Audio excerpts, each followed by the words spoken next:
the new Exit the Game Advent Calendar for 2024. I had a whole stack of Jigsaw and Escape Room Advent calendars for this year, and I did a daily live stream. I learned a lot from the process. This video is a supercut of me solving the Exit the Game puzzles. It sounds a little rough, but the sound and video do improve. I messed up the recording on a couple of days, and I took hints on some of the days, but overall, I hope you enjoyed this video. Exit the Game. This is the 4th year in a row that they've done an Advent calendar. It's Escape Advent calendar. They're very creative. They use everything. Doing the cover, sometimes a barcode, sometimes they rip over the box. You never know what to expect with this brand. So I am quite excited to see what happens this year. Let's see. I guess we'll cut off the tabs. They're actually a German company, and they have a lot of German versions that are not in the US. So, but I'm so happy they do a US version, English version, so we can actually play. Let's see. This is lid. It's a lid. And inside this books. This one is the storybook. The storybook top. There's a story for each day, and sometimes there's puzzle parts in it. And this one's the help book and game instructions. This gives you daily hints in case you're stuck. So basically everything's self-contained, self-guided. You never get stuck if you get stuck with the hints. And this is the decoder table. This is how you move from day to day, because you don't actually know which door is you're supposed to open. Well, day number 1 appears to be labeled, but there's a blank on each other door, so that I'll explain how it works, and then you have to fill it in as open. So let's assemble the decoder table first. You cut off these strips.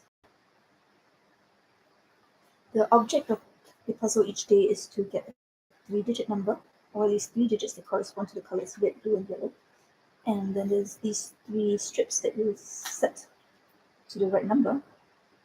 And then when you flip it over, it gives you a series of steps you can take from your current door to find the next door.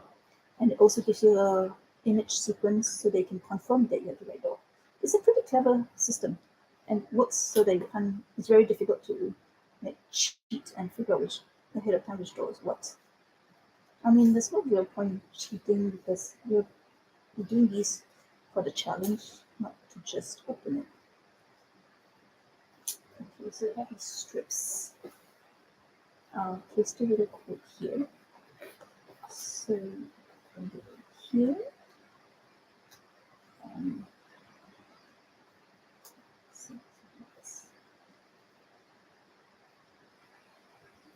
Alright, so the instructions is exactly what I read that.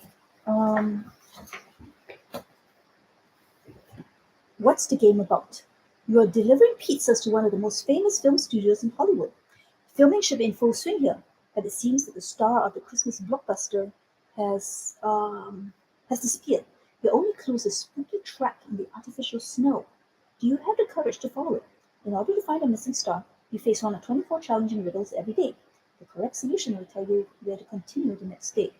Game materials, storybook here. The day's story is narrated day by day, helpful instructions. You can get help here if you get stuck. Decoder table including 3 decoder strips. Secret additional material for the riddles hidden behind 24 doors of the Advent calendar. Alright, do that. That's how you do the strips. So put them in and out. So let's do that one. And the blue one. And the yellow.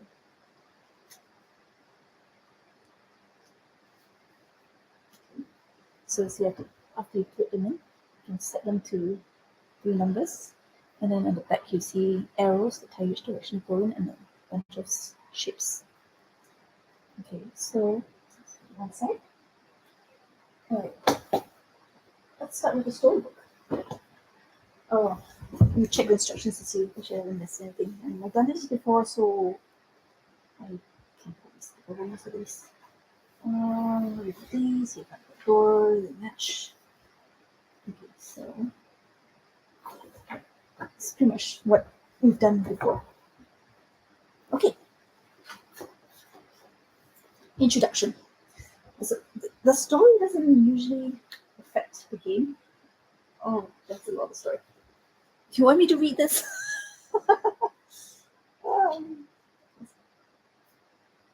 All right. I will read this unless someone says skip ahead.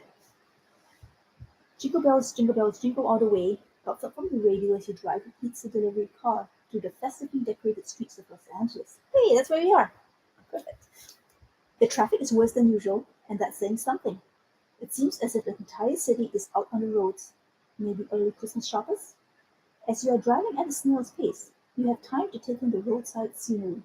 Two children press their noses flat against the window of a board game shop. A store, Santa rings his golden bell on a street corner. In shorts. Nothing unusual about that when it's 20 degrees Celsius in the shade. You've been living in California for a while now, but you're still not quite used to the climate. When you arrived in Los Angeles a few years ago, you were full of big dreams. Hollywood, world of stars, birthplace of enchanting illusions and timeless classics. Your future path was always clear to you, and, full of enthusiasm, you jumped straight in. Tirelessly, you took part in one casting call after another, deeply convinced that one day someone would recognize your acting talent and give you the chance of a lifetime. You laughed bitterly. Well, that day is yet to happen, and casting directors don't seem to see your talents the way you do. Anyway, as the perfect role has so far eluded you, you keep your head above water, like so many others, by working odd jobs. The reason you are reminiscing so much about your acting dreams today has to do with the next delivery destination. You have to admit, when a pizza order came in, your heart did skip a beat. A delivery to the Warner Sister Studios of all places. How exciting!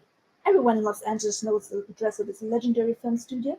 Best-selling international blockbusters are regularly produced here with all-star casts. That's not all. The extensive grounds also serve as a kind of film museum.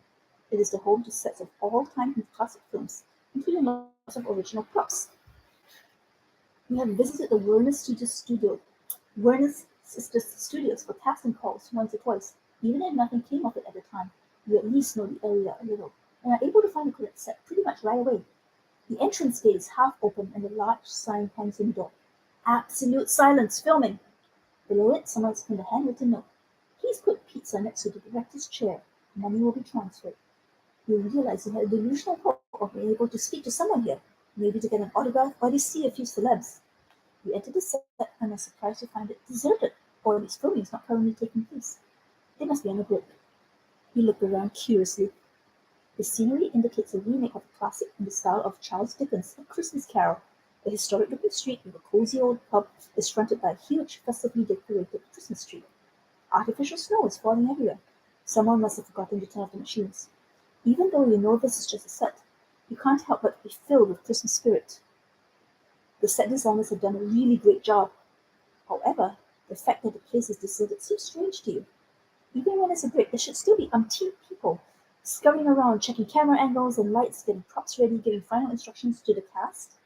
Shrugging, you place the pizza boxes as requested next to the director's chair. Suddenly, the gate closes behind you with a dull bang, and you hear the lock click shut. You look around, startled. You're definitely uneasy. Maybe you'd better get out of here. You're just about to leave when you hear a strange, tinny voice speak hesitantly over the loudspeakers. Hello? Can you hear me? Good. Okay, listen. You have to trust me. We have very little time. I have a huge favor to ask of you. Confused, you look around. Do they mean you? The voice sounds distorted, yet somehow familiar to you. Is it a famous actor or director? After all, this would be the obvious place to meet a star.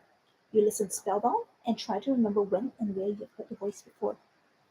So that's a huge problem, the person continues. We are in the middle of shooting a new Christmas blockbuster, but it looks like the main character is missing. They seem to have disappeared. Nobody knows what has happened to them. Maybe we should assume the worst. It's quite possible that a star has been kidnapped and is being held against their will somewhere. One thing is certain, though. The voice breaks off briefly, as if they can't believe what they're going to say next. You've got to help. Do you understand? Most likely the missing star is still somewhere on site.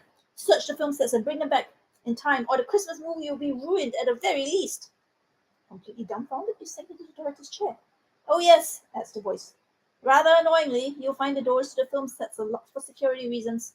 However, there are clues in each room to help you figure out the door codes. Good luck. You exhale audibly. Then the loudspeaker crackles one last time. Feel free to grab a pizza, you'll need it. On the house. Then the connection finally breaks off. You can hardly believe what you just heard, and believe even less that this is news was actually meant for you. There must be some mix-up. Perhaps you're just in the wrong place at the wrong time, and you should get out of here, hop in your pizza delivery car, and drive off. Then again, there's nobody here but you. So if there is actually a real problem, then the responsibility now lies with you. Maybe you should help. You ponder. Your pizza shift is over anyway. This is your last delivery for today. Think about what awaits you at home. A small, drab apartment and a boring evening on a couch. What's happening here, on the other hand, feels like an adventure. Obviously, the chance to look around different film sets is extremely tempting. Looking around the set again, you suddenly spot footprints in the artificial snow. Were those there before? The footprints look huge. Who or whatever passed through here must be very large. Your gaze follows the prints to the back wall of the Christmas backdrop. What on earth is that? There's an enormous hole in it. Something must have broken through there with considerable force. Did this creature maybe abduct the star? Gosh, then they really would be in great danger. Given the damage to the backdrop, you doubt the perpetrator would handle people very gently. You rise resolutely from the director's chair, quickly put one of the pizzas into your backpack, and head toward the hole in the wall. You need to rescue the missing star. Of that you are in no doubt. Are you ready? Continue reading calendar sheet 1st December and begin the first riddle. Here we go. 1st December. With a feeling of slight unease, you climb through the hole in the studio wall. Hello? Is anyone there? You call out timidly, but the set seems deserted. Nobody answers. You can hardly see anything. The room is lit weakly by emergency lights, but you spot a shining flashlight on the floor. It seems someone has left it behind. You quickly pick it up. It could come in handy. You look around and see floor-to-ceiling shelves full of film rolls. Wow! If you are not mistaken, you're in the legendary Warner Sister Studios archives. If only you had a little more time, it would be amazing to browse here in peace. Of course, that is out of the question at the moment. By the glow of the flashlight, you discover several rolls of film lying around on the floor. Some rolls are stacked in teetering towers. Some seem to have been randomly pulled off the shelves and distributed around the room. Someone, or something, either stormed it through here in a hurry or was looking for something. You can't shake the feeling that the rolls of film lying around have some meaning, as if someone was desperately trying to leave a clue or some kind of trail. Was it the missing star? So it's now open door 1. Behind you will find 5 strange items film reels. And there's a film reel here that says A Christmas Carol 6 and has a little shooting star inside. So that's the first clue. That's open door number 1. That's next door. Yeah. Okay, so we've got a bunch of little things. Inside there's a flashlight you talked about in film reels. I don't think it's actually clues then. There seems to be a little Christmas tree taped on the wall. Alright, let's check out these things. So actual film reels. So there's 5 of them in different sizes. I think they're pop-up. So let's do that for now. Let's see this box.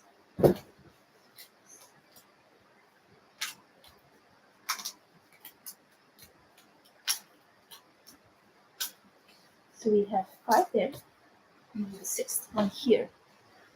So let's arrange them in order and look at what we got. Yes, in escape rooms, somehow putting things in order is always one of the easy ways to solve things. That looks about right. So number 1 is exit the film. These are not, each one has a different number. This one says exit the film, number 1. Batman, number 4. Thor, number 5. Robin Hood, number 2.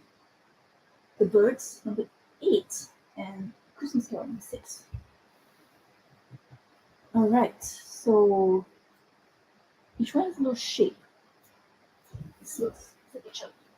Let's take a look at the box. Sometimes there's a callback to things in the box, especially since this one has the exit logo on it. I really wouldn't like it. They started off something so difficult. I gotta warm up to it. It's the start of the month. So there's the exit logo. Exit the film. Well, the exit is on all sides of the box. And those actual film canvases are pictured on the box as well. Sometimes you have to do like a sort of different words. But it doesn't seem to be the case here. So that fits exactly. And my first instinct would have been to use the number and get index from the title, but Thor is a four-letter word and number is 5, so there's no fifth letter there to pick out. The birds is a epic logo, a bat, a hammer, an arrow, a bird, and a star. Despite these images, these also sound like descriptions of things. Let's let me see. I need to put this back. So I'm looking at these. I don't see anything that immediately calls to mind those things. Inside here, there's also a bunch of security screws. There's a half-eaten chocolate center. There's a microphone, cardboard, postcard, Morse code, and we put the angel. So I put that.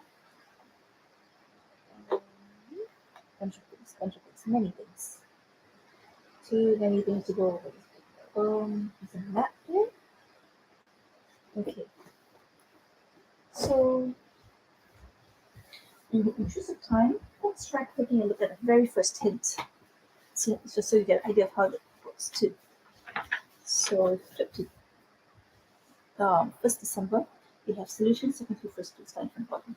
So, you fold up the bottom part, you get to the first clue, so it doesn't spoil the rest of the puzzle, you just want the first hint. So, first clue. In room 1, you found some eye-catching reels of film. Did you also see the note on the wall? I did mention that note. It was a Christmas tree on the wall. All right, let's finish reading. This coincidence? Oh, it shows a stack of film reels sorted by size. Oh, what I thought was a Christmas tree is actually a stack of film reels. Coincidence? Probably not. Try putting the rows of film on top of each other, sorted by size. By the way, the largest rows of the calendar sheet. 1st December. That would tell me next time I need to wear glasses when I play this, so I can see the tiny little, just for your purposes, see the door is about this size. You start there, and on the wall there's a tiny little piece of paper which is about half an inch tall. You can see that there's a stack of films. So let's see if I can pick these up. Come on. How is it? There. Let's set these up and see what we get.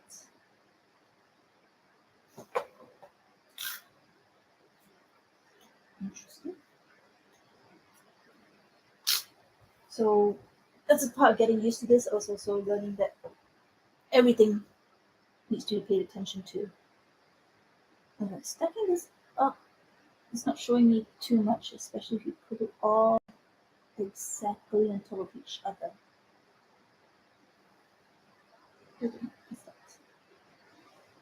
Oh, okay.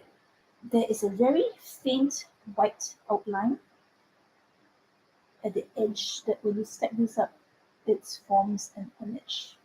What do you mean? Okay. This might be worth trying to get my camera closer so you can actually see. A second.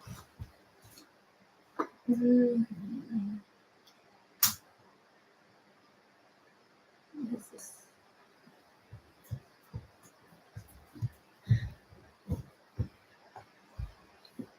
Alright. Can you see the white right at the edge there? There's a little bit of a white line. So I don't know. I think there's 3 of them. Maybe this one. If you rotate it so it just fits just right. Oh, no glasses here. This one's challenging. Let's start with the first one. So there's a bit right there, and this one has 2 bits. This bit. And this over. I think the labels be in help. Not really. Let's try that. And shift it around a bit. So that one fits there. And then there's another bit on that one. So let's see.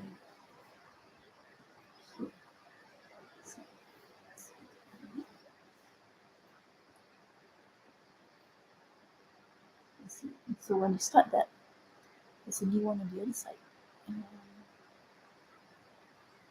Can you see? Here is the third one starting. So I'm completing that picture and working on this picture on this side and another one. So this is very fidgety stuff. Alright, so for the next one. Oh look, this one is a raven. That one, it's a funky shape. I can't tell what it is. But it's very different. That one is definitely looking to be a shooting star. And okay, so this is what we ended up with. Oh, is that a jester maybe? Hard to see. That one's definitely a shooting star. We'll call it. Oh my goodness, focus. There we go. And that one over there, it's a raven. Alright, now we have the 3 pictures. Oh wait, no, that's a Batman bat. Got it.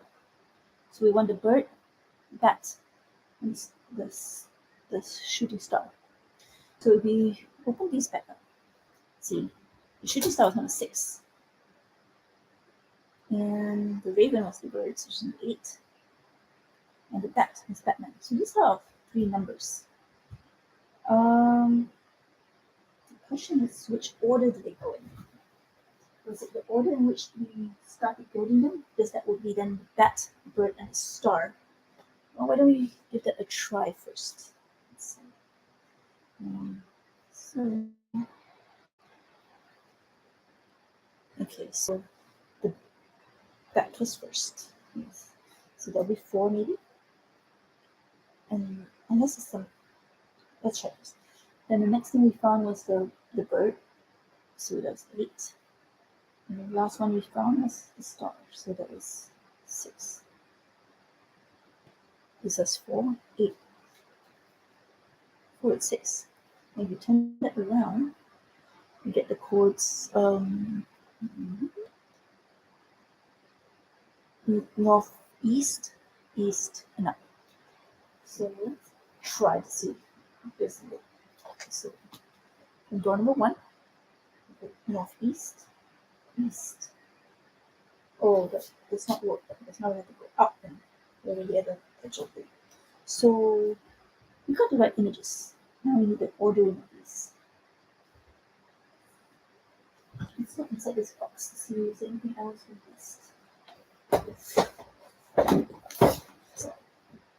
So there's a little message on the wall that they showed. Code. And then the edge. Oh look, that would have been helpful to see.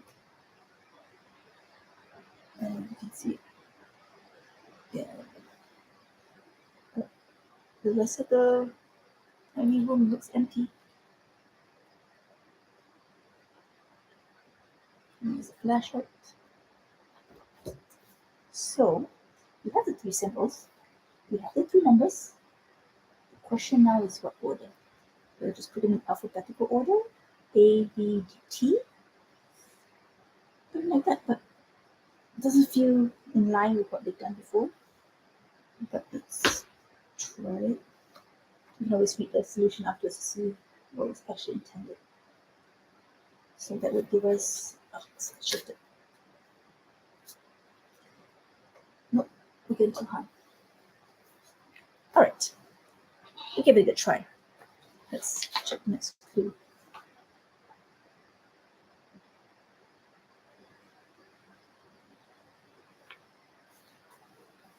Alright, so the solution says stack the rolls of film, get the 3 images. What is the order?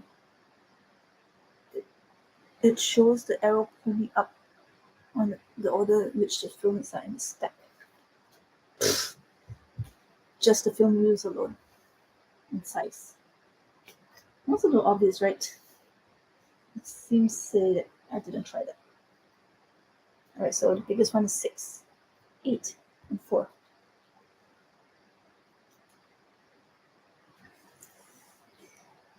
It's December 1st. I needed some time to warm up.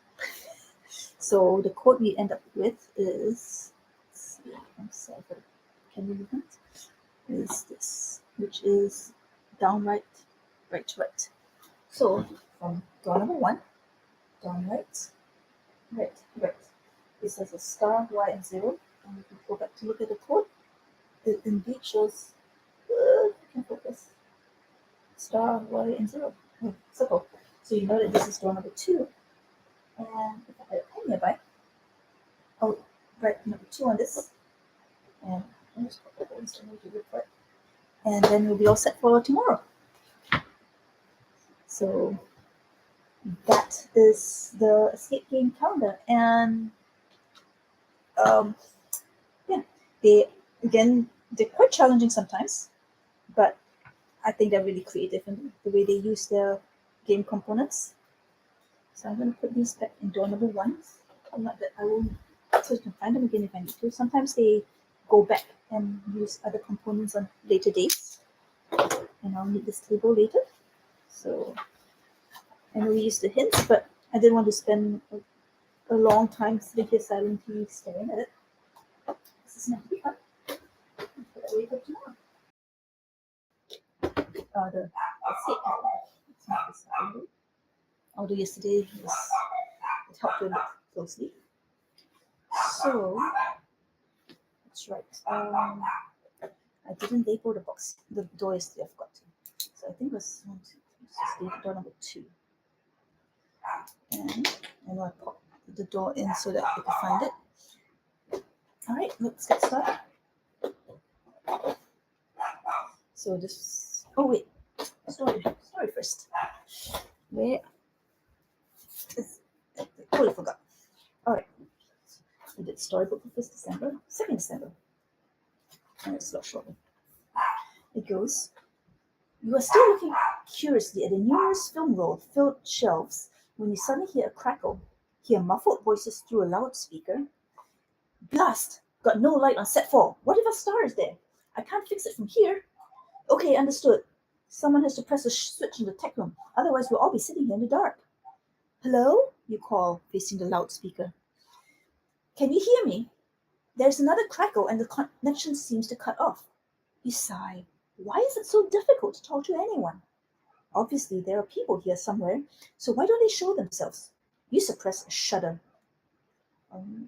Perhaps they weren't film people at all?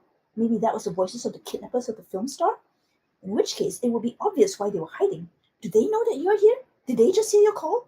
You tell yourself to be a little more cautious until you know what on earth is going on here. Still, the voice was right about one thing. Someone has to sort out the lights. A flashlight and some emergency lighting in the archive are simply not enough. Beyond the archive, everything is pitch black. If you want to find a missing star, you will need to be able to see something, even if that might also play into the hands of the kidnappers. You need to find the tech room. Please turn the page. Alright, so on the back, behind the last shelf, you find what you were looking for. Lo and behold, the code you found while stacking the roll of film opens the door for you. There is a note on the inner door of the tech room. To make the lights work, you must check all 72 fuses and mark off the incorrect ones. The symbol on the cards will help you. Plug, a light bulb, a circuit, and a power button. Then look out for the red name circuit breaker because it tells you exactly where you should look for the code. Code, middle, large, small. Now open door 2. So we got hit ourselves. Alright, and then get 4 riddle cards. So I also noticed that these 4 symbols that they gave here are along the side of the box. That might be important because they have little arrows that point to this box itself. I'm not sure how yet, but let's take a look at this. So these. Okay, thanks for joining, Catherine. Hope you enjoyed the same puzzle. See you later. Thanks for watching again. All right, let's move this to the side first and let's lay out these cards. All right, the 4 symbols on the corners. Maybe that could determine which way you order them. Oh, before we move on, also let's look inside the little door and see what. There we go. All right, I came prepared this time. I brought a flashlight. Not that okay, some weird stuff out. But if you look inside, you can see that it actually shows what's on the card on the back. So I can order these cards probably order the cards to match what's inside the little room. So I can see the red, blue, and green bars. So let's do that. Yellow up there, down below, green here, and then green one here. So there we go. That matches what we have in the room here. I think for now that maybe all the information we need out of the little room. Just like it's really hard to look in there sometimes.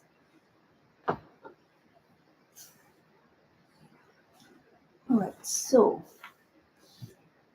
what is happening here? It's a lot of stuff. To make the light, we're going to check all 72 fuses. So 1, 2, 3, 4, 5, 6. 6 by 12, 72. The 72 fuses in this picture. Mark off the incorrect ones. How will we know which are incorrect? This one seems a bit challenging. But, alright, so if this, for example, let's start with this. This is the power symbol that matches the power symbol up here. And this arrow points along one of the rows. And, okay, let's see from where it is. Let's move the camera a little. So it seems to point to some of these symbols, which also matches the symbols on the card. Just thinking out loud here, to find the incorrect ones, maybe you find the ones that do not match. So looking across this way, 1, 2, 3, 4, 5, 6, there's 6 symbols this way. 1, 2, 3, 4, 5, 6, 7, 8, 9, 10, 11, 12. 12 symbols this way. I like having to rotate this. The curious thing is the symbols are in the corner, so it doesn't seem to correspond directly to a row. I'm going to think of this for a minute or two. If I don't get inspiration up, I'll look at the hint book and get it. Alright, so looking at this first card, I know it's hard to see there. If I read across the power symbol, it's hexagon, square, L, diamond, Y, L. And if you look at this,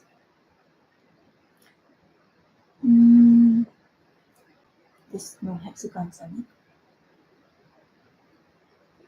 it. To make it let's check. So we have to check these fuses, and there are the same 72 symbols listed, shown on the box. And if you mark off the incorrect ones, maybe you just make them match and go with that. It seems like a lot of marking. I hate to mark them wrongly too.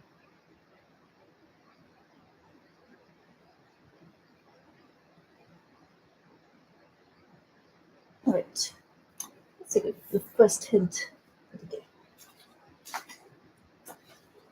Second symbol, first clue. See at least if you're on the right track. In room 2, you see 72 fuses. Using the riddle cards, you can lay out a slightly enlarged view of them in front of you, which I did. Note the colored lines to show how to put the riddle cards together. How do you know which fuses are wrong? When you know it, you need to pen the coloring order of wrong fuses. Well, we did that. You got that step at least. Alright, let's see if we get something that we don't know. To the left of the doors, you find the 4 technical symbols. We did. Each of them can be found in one of the riddle cards. This way, you can assign a row of doors to each riddle card. So you've got to take this row and then turn it into a block there. Alright, I don't like that, but it's what it is. Both the riddle card and the row of doors show exactly 18 exit symbols. Yes, they do. Compare them. This is how you find the wrong fuses. Color them on the riddle cards. Okay, well, I guess my instinct was right about that. I just don't particularly want to translate rows into a different shape of cards. But okay, so this one has the power symbol and the circuit symbol. Circle, triangle, Y. circle, triangle, Y. Y, triangle, circle. Oh, it's off camera, sorry. So these theory would be wrong. Because it's always in this one. So the A line, they can see that. So this second column doesn't match the second set. So it's probably that is sharply. So third column, diamond YL that matches. The fourth column is a C, moon, star, moon. So top one doesn't match. Then it's a star, moon. Then it's triangle, circle, moon. And this one doesn't match. And this one is hexagon and a hexagon, Y, circle. So it looks like a IT. Well, that's a thing. I don't know why I had to set them in a square pattern if I'm going to just tick them across the row. Alright, so next one is the power symbol. So hex, triangle, Y, circle, square, L. So yes. Is this correct? Yeah, right. Oops. And then square, triangle, triangle. This one. L, then moon that matches. And diamond, star, square, diamond, Y, moon, so just that one. L plus circle, so that is that and that. And so that looks like a C, A perhaps. Okay, maybe when I put these together, we'll form something bigger. Alright, so light bulb. Circle, hex, plus, matches. Circle, star, hex. This one. Square, moon, L, L square, star, Y, circle. Plus, diamond, Y, moon. Right. So going right. And this last one. L, moon, triangle. Cross, L squared, Y, cross, diamond, circle, star, matches. Cross, diamond, triangle. Cross, side plus Y. So that would start with these two. Alright, this one there. Alright, now it makes sense to go into the cross pattern. Because if we look at the pieces that were crossed out, so this was one. Did I make a mistake on this one? Yeah. Let's see. I'll draw it out so you can see really what it's trying to look like. It looks a little like this. And this one I think is, oh, I see what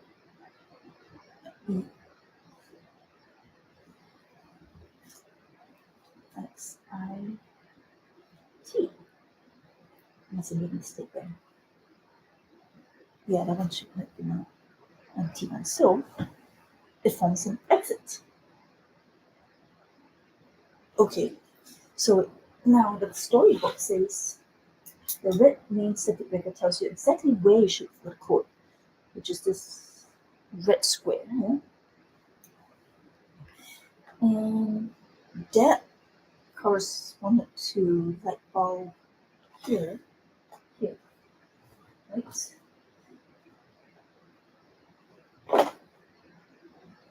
Does that mean I have to look on the square there? This is where the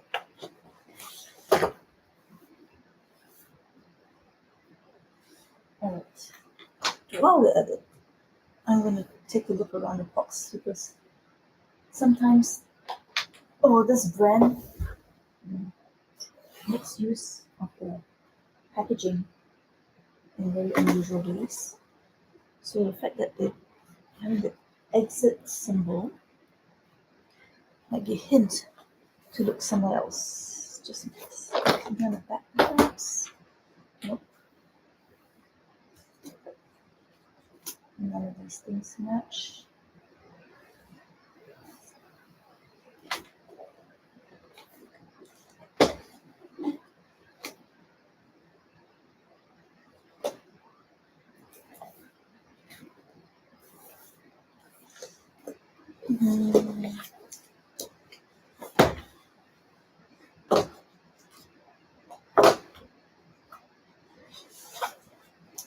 We've marked out the incorrect ones.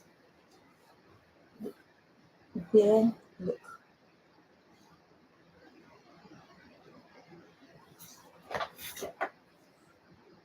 So it's at the bottom of the T, because that's where this. So if we had a big exit symbol logo somewhere,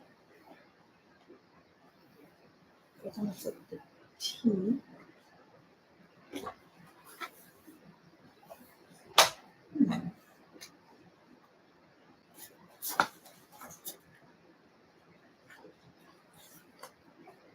And we're going to try to find 3 numbers.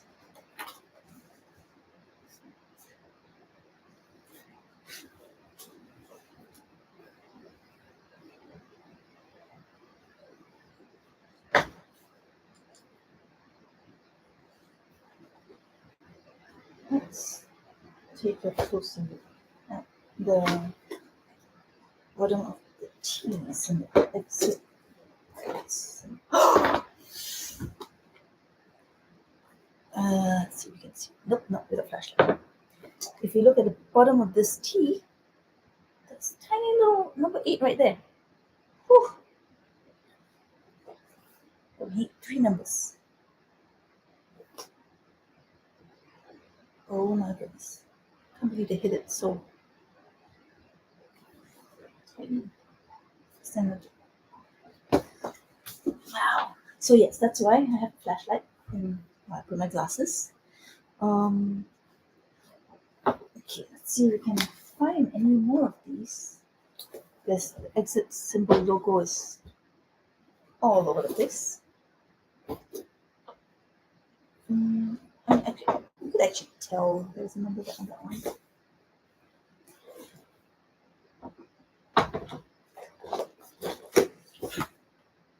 Where else is it on the story? Oh my goodness. The cover of the storybook. There's one right there. A 1. So we have an 8 and a 1. All right. One more. We'll search and hide and seek game. I've checked all the sites. Check them one more time. Check all 4 sites, check the front, check the back. Check the inside.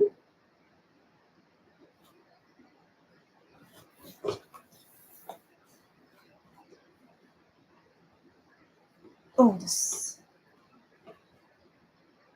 oh my goodness, when this box was closed, there's a flap that goes over, but on the inside version, there's a number 4 there. So we have the numbers 4, 1, 8, and the storybook gave a hint. Code middle, large, small. So the middle number would be 4, the large number would be 8, and the small number would be 1. 481. There's our decoder table. So 4, 8, 1. Now flip it over. Let's see what we got. Whew. I need good eyes for this escape box sometimes. All right, so number 2 is here. Let's shift these things back. All right, so it's a down, a right, and an up, and the symbol should be diamond, Y, moon. Oh, and it is a diamond, Y, moon, which tells me that this is door number 3. Tomorrow we get to open that. Let's start with the storybook. 3rd December, that's today. Ha! That fuse clue was really easy. The lights are on and you can finally look around the studios. A touch of euphoria uh, flows through you and drives away the uneasy feeling in your stomach for a moment. On with the adventure. You open the door to the next room and are hit by a wall of music. Thumping bass lines and solid beat. Ooh, actually that is pretty good. Cool. A voice starts singing about something strange happening in the neighborhood. It asks, "Who you gonna call?" You spontaneously yell, "Ghostbusters!" You look around enthusiastically. You're actually standing on the set of the iconic hit movie from the 80s. Breathtaking! Regardless of the reason for it, you are so happy for the chance to be here. The sight of all the original props is magical, and the smile on your face is one of pure nostalgia. You pick up a photo of the 3 main actors. That kind of looks like them. Please turn the page. Yes, there it is. No IP infringement here. The actors smile is bolded mischievously at you. Wait a minute, mischievous? On closer inspection, they actually look rather scary. What's the matter with those 3? Are they under some kind of spooky spell? You just can't put your fingers, if this is bolded, on it. You recall wise words from your hippie grandma, be careful when ghosts, ghost is bolded, you should definitely pay attention to all the details. You straighten your shoulders with determination and murmur a little defiantly, I ain't afraid of no ghost. Then you get to work. Now open door 3. Okay. Sorry. Continue cards. So there's a Ghostbusters card there. Back is a filing cabinet. On the left is a text liner. Alright. So the cards. There's one of the ghost trapping devices. A jacket.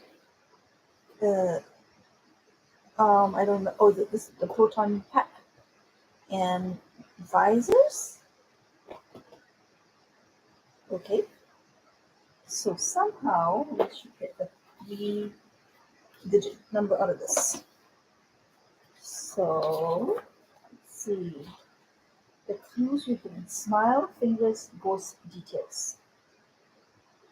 Alright. It looks like there's a different smile in each.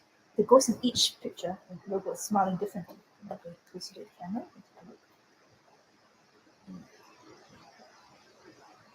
They smile differently, and each one's holding up different fingers too. So somehow we use these. Get 3 of them. Alright, so the example here has a picture of 4 fingers, I guess. The big grin. Do these smiles match here? That one was the same as the big grin that was here. And this one has a wiggly face. So it looks like this one. Let's see. It's a match, right? Yeah. And then this one has a V shape. So if you start off with this one as the first, this is the second and third, maybe we get count the fingers with 4.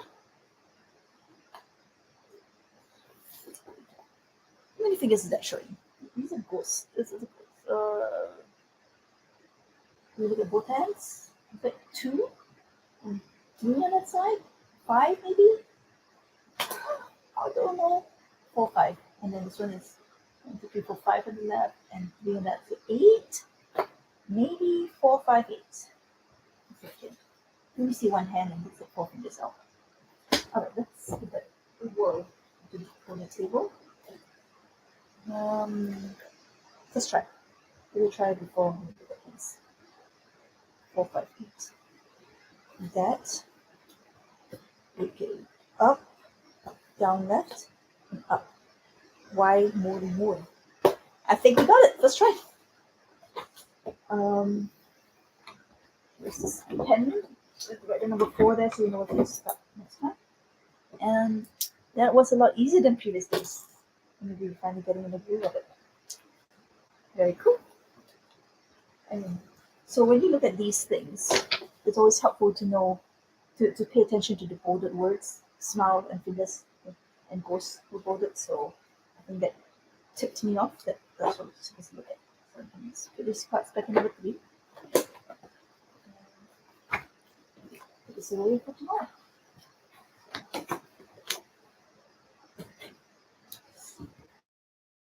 Now to the biggest puzzle for today, which should be the exit room game. All right, storybook. Today's day 4. Ooh, that's going to be a complex one. Partly hidden behind a small wall, you find a door. It is locked, obviously, but you immediately notice a control panel with buttons next to it. As soon as you enter your code, you hear a hiss, and the door glides majestically to one side. You enter the room beyond and stop still in awe. You know this view well. The set of the mighty Star Wars. Found, I have, you let out quietly. Through the bridge screens, the backdrop gives you a glimpse of alien planets. But more interesting than the galactic panorama are the conspicuous circular markings on the ground. What are they used for? On closer examination, you come to the conclusion that they're probably intended for the stunt doubles. Apparently, they mark the positions of the individual protagonists during fight scenes. You shudder a little when you realize that you might have a battle of your own if you want to free the missing star from the clutch of the kidnappers. And you still have no idea who your opponent or opponents actually are. You remember with trepidation the gigantic hole in the studio wall of the opening scene. Since then, you have had no more clues about a monster. Still, maybe you should rehearse a few standard battle moves just to be safe. You have to admit the marks for the stunt doubles invite you to do so. Conveniently lying there on the set as well is a pair of the famous lightsabers. May the force be with me, you murmur with determination and get into position. And open door 4. But let's turn this over. So these must be the positions on the floor. You can see 1, 2, 3, 4, 5, 6, 7, 8, 9 positions and 6 pictures with different combinations of the characters in different positions. So my instinct would be to try and do something with the positions here. Okay, let's open door 4 and see what we have.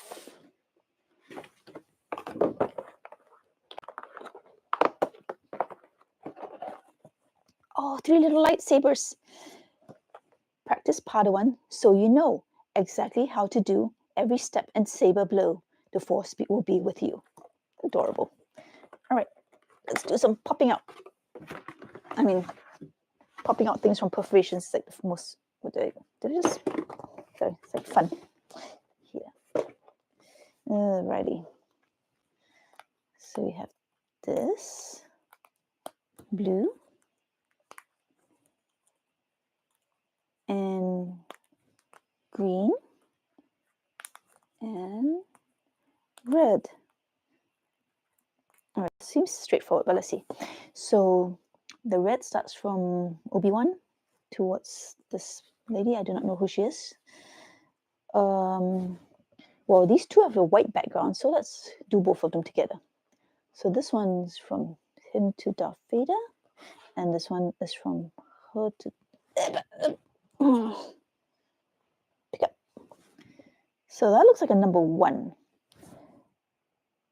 But as for the ordering, I guess we'll figure that out later. White is 1. So let's do the purple background. So the blue from the next Emperor to Yoda. And the red is from Darth Vader to Yoda. And let's see, the purple is green. Oh wait, is that Obi? That looks like an older Obi-Wan. And that looks like a 4. So purple is 4. And let's do yellow. Yellow starts here. Blue. Blue goes from her to Darth Vader. Green goes from Yoda to Vader. And red goes from Darth Maul to Yoda. And that looks like a 7. So we've succeeded in getting 3 numbers. All right, let's look inside the little window. Maybe there's a clue in there. I forgot to look in it all. Just went straight. Aha! There's an ordering on over there. Let's see if you can see it. Right under the console, there's purple, white, yellow. And you can see the reproduction of this positioning. You can see inside. The rest of the walls are detailed but don't look significant. This little kitty on the door. I wonder that's important for later. All right, so we have purple, white, yellow, and we have the three numbers, which will be 4, 1, 7. Let's get the decoder table. 4, 1, 7. That gives us, I keep moving the thing. Well, I need doors. Here's number 4. So diagonal down, left, and up. And that should be the shapes of L, diamond, and moon. L, diamond, moon. We have door 5. So let's put this card back in 4. Although the thing with the exit advent calendar, at the end, you usually have destroyed the box quite thoroughly. So there's no way for me to give this to someone else. I'm just going to enjoy it the way it is. All right. I believe that concludes our puzzles for today. Now we have the fun one, the one I'm sure you're all here for, the exit advent. All right, first we start with the story. Today's the 5th. Ooh, this one has a puzzle on this page. All right, it's a short story. On the next set, you find a beautiful London side street with a facade of festively decorated houses. The door to one of the houses is open. 2 mannequins are standing in front of it as if talking to each other. A man in a dark jacket and a pretty blonde woman. On the ground next to them is a portable CD player. Where do you find one of those anymore? There are a few cardboard signs scattered around, which seem to be written with a lot of love. Wait a minute, this is reminding me of a movie. Is that Love Actually? And the Christmas, oh, there we go, which seems to have been written with a lot of love, comma, actually. There we go. The Christmas spirit is suddenly almost tangible. But you have to pull yourself together. No reminiscing about the beautiful scenery. Your mission is more urgent. You need to find a missing star. It's entirely possible that they might have left a clue for you here somewhere too. Your gaze catches a conspicuously posted note on the set that confirms your suspicion. If the text and picture panels are in the correct order, they will tell you the colorful code. Think about it for a short or long while. 1 star is a dot and 2 stars is a dash. Sounds like Morse code to me. An example. Something to this becomes that. Now open door 5. I don't completely understand this, but maybe looking at the puzzle cards, I'll get a better idea. So open this. Door 5 was here. Get a bunch of puzzle cards. And let's check inside the box too. Here, I can show you. There's the couple they were talking about. This roof. Oh, there's a little thing on the roof. I wonder if that's important. Oh, this is just this movie set. Christmas tree set. This looks like the puzzle I did earlier. There's a cat holding a fish in its mouth. Oops, sorry, off camera. Could be just a flavor. And on the ground, a bunch of cards. Okay, so I don't think we need anything from in here. Let's look at the cards. I missed the camera, sorry. All right, 5 cards, 2 with pictures. There's words here. I think we're trying to turn them into a poem. This is Leah, Marilyn, and Cleopatra. That's not a zombie, a dead body. Hopefully by next year, I'll be dating one of these girls. Maybe these seem to go together. And at Christmas, you're supposed to tell the truth. To me, you are perfect, and my hopeless heart will love you until you look like this. All right, that's got to be that. But for now, can I say, without any expectation, just because it's Christmas dash day? Christmas, or just because it's Christmas. And at Christmas, you're supposed to tell the truth. Okay, so here we got the order now. Hopefully by next year, I'll be dating one of these girls. But for now, can I say without an expectation, just because it's Christmas? And Christmas is supposed to tell the truth, to me perfect, blah, blah, blah, this. All right, so we've got a bunch of colored stars. And we've got our decoder table that we need. So maybe if we do the colors in order. So we start with red. And let me move this side. And we want the red stars. So one star becomes, let's say, red. And one star is a dot. One star dot. Should I put them in order? Let's see. Dot, dot, dash, dot. Separate my card, dash, and dot, dash. Well, if this is Morse code, Morse code numbers are 5 elements long, and there's 1, 2, 3, 4, 5, 6, 7. So this is not one full number, but we separate it by card. This would be E, E, N, T, A. All right, why don't we get all of them and then we'll figure out what to do from there. Blue. Dot, dot, dot. This is dot, dot, dash, dash, dot.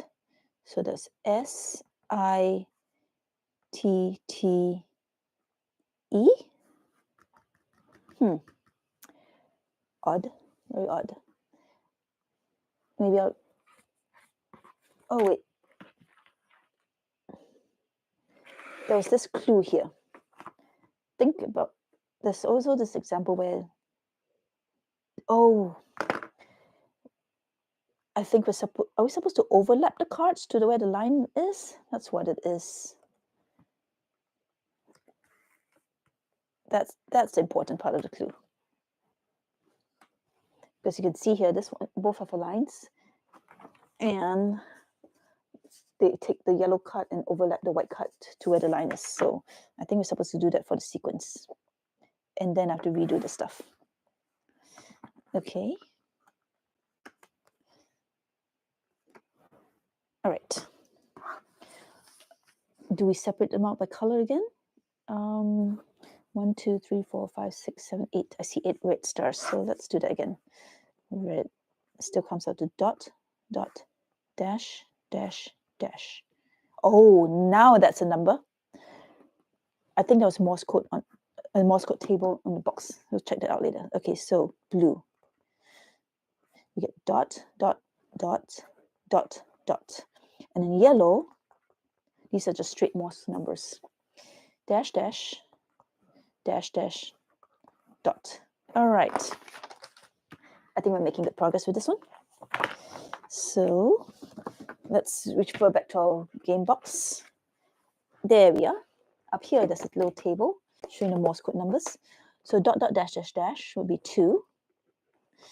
Dot, dot, dot, dot, dot will be 5. And yellow is dash, dash, dash, dash, dot, 9. So where's our decoder table? There it is. Red is 2.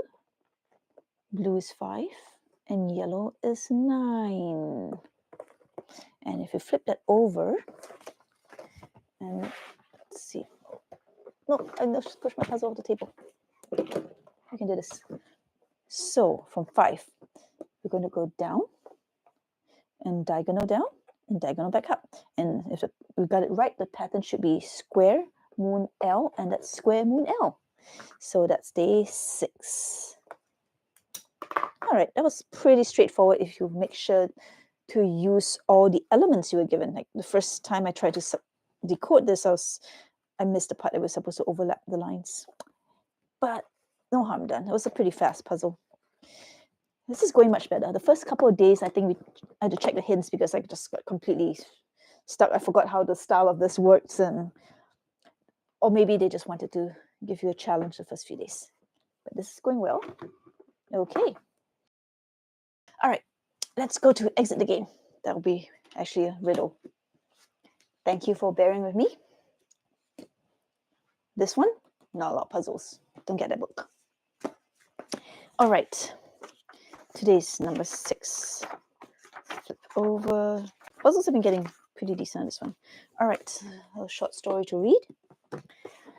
This one again, the missing Hollywood star. So far, The next room contains many musical instruments. In the center of the room stands an impressive organ, while on the right is an expensive-looking baby grand piano. This must be the Werner sisters' recording studio. You let your gaze wander across the room. Music has always had a relaxing effect on you, and you realize how much you would appreciate it right now. Your pulse is racing, you are jittery, your hands are shaking. The thought that somewhere on the site, someone needs your help. Well, panic won't get you any further. What you need now is some encouragement. Maybe a song, a nice little tune that calms you down so you can focus again. You smile as you play a few notes on the organ and discover sheet music for a quite unusual musical instrument, a balalaika. Oh, and one of the music sheets has jingle bells written at the top. Below it, many colorful beads are arranged very regularly in rows. Has someone tried to arrange the famous Christmas carol for this crazy instrument? Amused, you remember listening to jingle bells in the pizza delivery car, back when you had no idea what adventures awaited you here.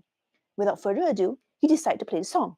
You would be a laughingstock if you couldn't figure out on which row the correct beats are shown.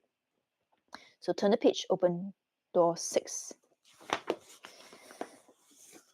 All right, so a bunch of beads and colors. Let's open door 6 and see what we got. Here's door 6 right here. Okay. All sorts of stuff in here today. We've got to actually construct a balalaika. There's a little diagram down there that might be important. It shows beads and numbers on it, so you can't really see too well on the camera. Then there's the rest of the room as described, but I think we need to make use of that. So in the meantime, we also have these things. Step 1, 2, 3, instrument and instructions on how to play. And here's the tiny little instrument we'll be building. This will be adorable. So step 1, punch out the thing and fold. Is that mountain fold or valley fold? I think that's actually a valley fold. But I guess it doesn't matter. I'm going to fold it with the wood part outside. It's prettier that way. And then we have to snap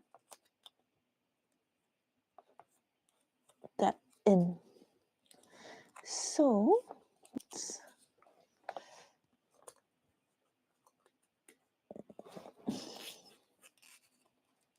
there.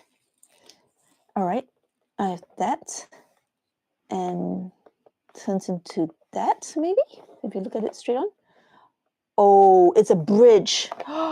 We're turning the entire game box into the instrument. Where do I put? Oh, right here. That matches with this picture here. This is a first.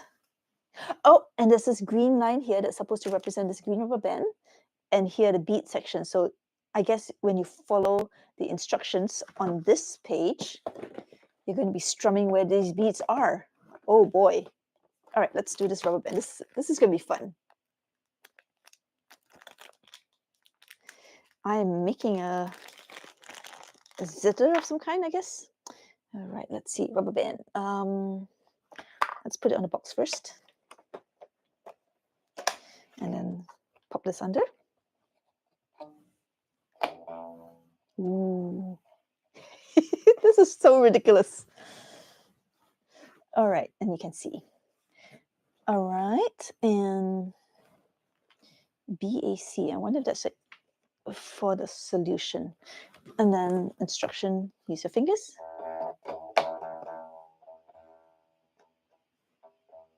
But they all sound the same no matter where you pluck. All right, how to play. The left hand holds the bridge. The middle finger of the right hand presses the rubber band onto the desired beat. The index finger plucks the rubber band. There we go. That changes the notes. I hope you can hear. Tip, when changing notes, don't slide your finger over the rubber band. Always start again. All right, that makes sense. So let's play number 1 first and see. So press on the white.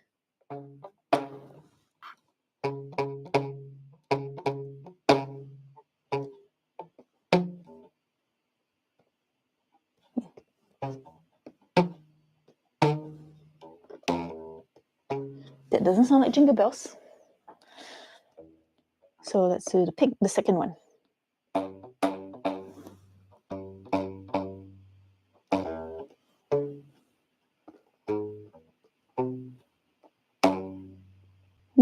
Totally random.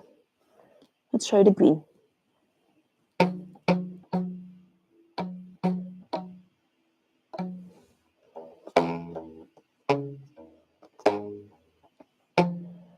No, I think when you start high, because you know where else to go. Because jingle bells, jingle.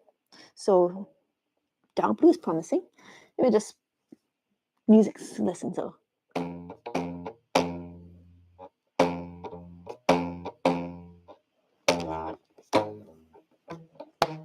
Now, bum bum bum. All right, number 5. Here we go.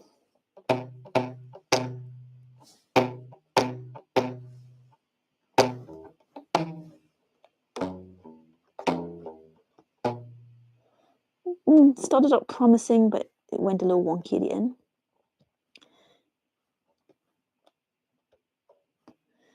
Huh. One of these has to be right? That was number 4. Even just looking at the rest of them, it still doesn't. Let me try number 6.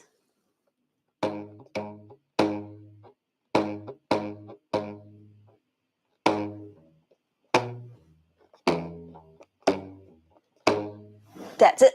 Number 6 is Jingle Bells. I've just played Jingle Bells on a box with a rubber band. So now that we have number 6, we can get A, B, C from here. And those colored beads are also labeled in there. So A is orange, which is 1. B is 6, which is down here. And C is pink, which is 3. So you get 1, 6, 3. I am very optimistic about this. So let's go with the code and try it. 1, 6, 3. This is way fun. This is ridiculous. I love the design of Exit because of this. It just gives you like completely off the wall things to do. All right, so 1, 3, 6. Flip it over. Left, up, diagonal left. So left, up, diagonal left. Circle, triangle, Y. Circle, triangle, Y. Yes! Success! That feels so good. And there we have it. Day 6 of Exit Adventist. Oh, my favorite one. Exit the game. All right, let's move those there. Time for story. Day 7. Yesterday was really fun. Got to play a little instrument on this. All right. Today, still humming to yourself as you enter the next room and find yourself in the midst of numerous different colored canvases. Apparently, they are used as backgrounds, which, with new technology, can show different scenes. You've heard of green screen or blue screen technology, but why are there so many different colors here? Perhaps the filmmakers have come up with some completely new high-tech tricks. Only one piece in this room looks like a real set. It's a kind of crossed window frame. Someone's taken it out of the house set and leaned it against the wall. You step closer and smile. If you're not mistaken, it's a window used in the film Home Alone. You remember the film. It was peppered with numerous spectacular stunts. It is very obvious that a lot of trick technology was used. Curiously, you take a closer look at Kevin's set window. If only you could use a rear window view to see what happened here. Is there a hidden message for you to be found in this room as well? You spot a little note. It is always a question of perspective. Perspective is bolded. You don't know what Kevin sees, but you know exactly what you want to see. You is bolded. There's nothing more here. Now open door 7. All right. Here we go. We found yesterday was door 7. Where was it? There we go, up in the corner. Take out some cards and a window. And inside there's a bunch of colored shapes or rectangles with numbers on them. That is going to be important. All right, let's unfold this. A, B, C. With Kevin down here. And we have 3 cards, A, B, C. My instinct tells me we want to sort of reproduce what's going on here. So if this goes here like this, for A perhaps. And then we want to see Kevin with a yellow background. All right, let's move this so you can join in the fun with me. So we want Kevin with a, can you see this? Yeah. went Kevin with a yellow background, and there's a yellow on this wall. So I might have to move this a little. Maybe I should just take my camera down. I don't know if I can easily take it off the stand. All right, let's try this again. Let's move this. So, all right, see if I move this here, such that Kevin has a yellow background, and then look through the window that's pointing A. Looks like we get the number 2. Yeah, that's right, right there, 2. Kevin is yellow. So, right at 2. All right, next card, B. We want a pink window, and then we'll see what happens. So somewhere in here, pink or magenta? Goodness, that card looks like it's in between the 2 colors. I'm going to go with pink.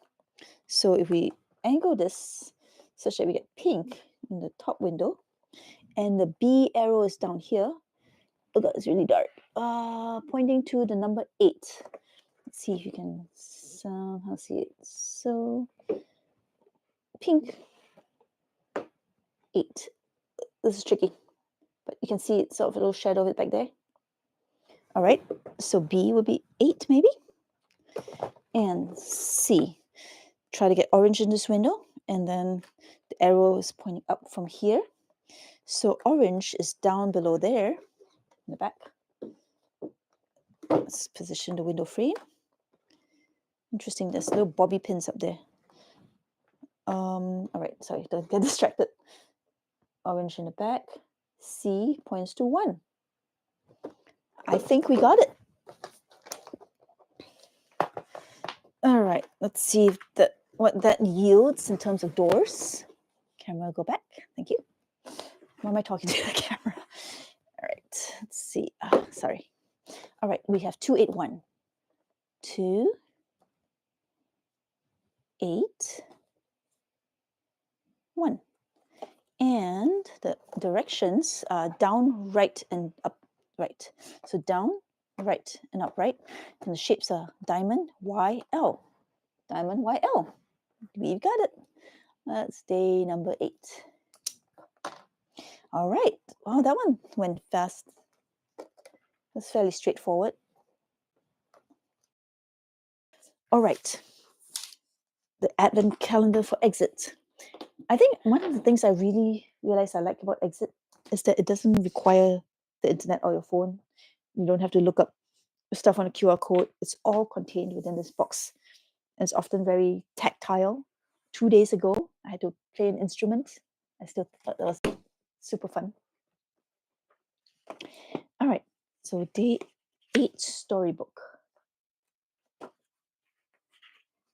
Okay. You enter the next door into a dark tunnel, at the end of which a whole new world opens up. Gigantic, colorful, shimmering mushrooms and other plants. A white rabbit hurries past the back set wall, and from somewhere you hear the monotonous ticking of a pocket watch. You rub your eyes in surprise. What kind of mad journey is this? Suddenly, a gigantic holographic face of a ghostly grinning cat appears in front of you and speaks with a mysterious voice. Whoever ventures too far into Wonderland can easily get lost. You quickly duck behind a huge mushroom and continue to listen from there. If you want to find your way out of here, just counting numbers won't help you. You should perhaps look at these beautifully shaped signs. Oh, what they show you, of course, does not immediately give you answers. First, you will have to learn to read them. But how? You'll have to find that part out for yourself. Look closely and look around, and you will find your way. Hee hee hee ha ha ha ha. With an eerie laugh, the cat becomes more and more transparent until it's completely gone. You rub your eyes again, curiouser and curiouser. So where to start? You can already see the signs the cat spoke of. They look strangely familiar to you, as if you've seen them somewhere before. And here's the cat. Look at that picture. Wouldn't that make a pretty jigsaw puzzle? I should totally save these and cut them into jigsaw puzzles later on, now that I think about it. All right, betwixt, behind, forwards, and right. These are our directions. And let's open door 8 and see what we have here. That's door 8. one card. And let's see if there's anything interesting inside the box. There's a cat in there. There have been a few rooms with cats. Oh, there's something on the wall there. Oh, interesting. These little tabs have things on them. There's a ladder and a direction. Oh, that's going to come in useful in a later puzzle. All right, let's see if I can tilt this so you can see inside. That little signpost there. There's something on it. It looks like clubs, top hat, clubs, clock, clubs, smile, hat. So it's three symbols, a few symbols representing the different Alice in Wonderland characters. All right, that's probably going to be important for the later part of the puzzle. And we have this, and we have this.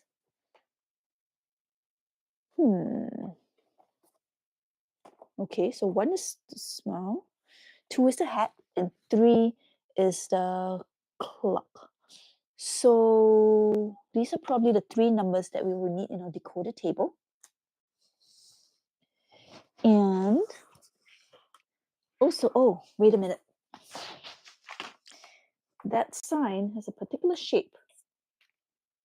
Counting won't help you, said. But that is the same shape as the betwixt sign.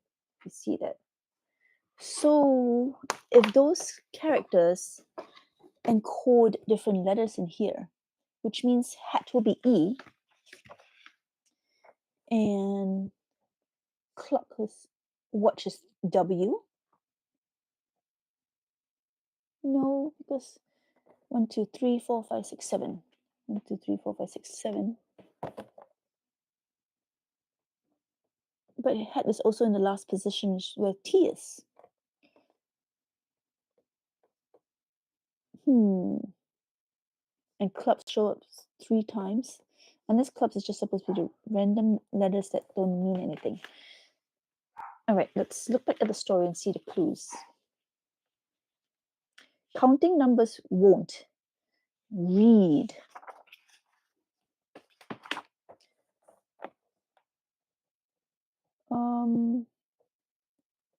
So we read the word betwixt.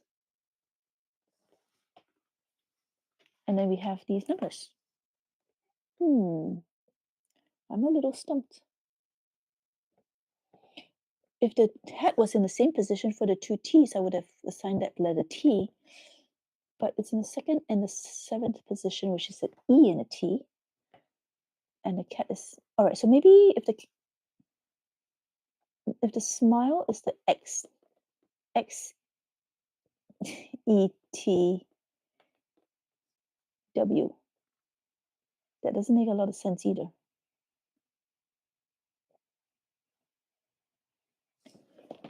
All right, I think it's time to get a gentle hint from the hint book. So, okay, 8. First clue. You're looking for the right path and you see 3 signs on calendar sheet. Unfortunately, the directions don't make any sense. You must first learn to read them. Look at the shape of the 3 signs. Okay, we found one in there. There's 2 more signs with the same shape. So we have the shapes that look like a ribbon and the left and right arrows. So we don't have everything we need for the puzzle, maybe? Let's look at the rest of the box.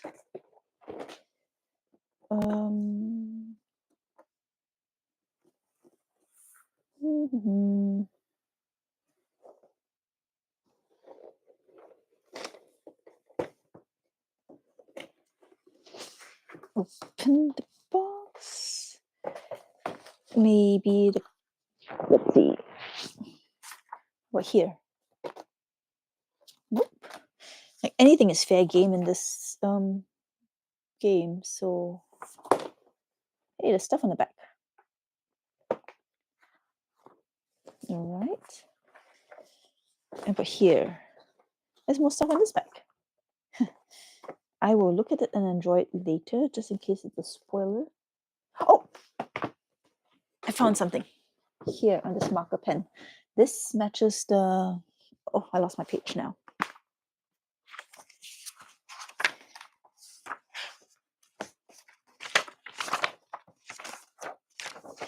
That matches the sign for right. All right, maybe I should write these down. So, right is club, hat, watch. And we had betwixt.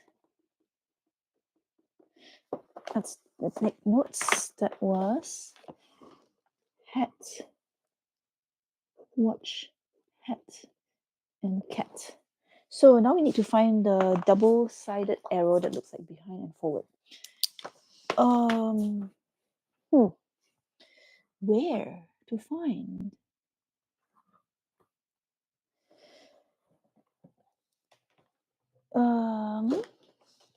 Okay, doesn't seem to be anything else on this paneling.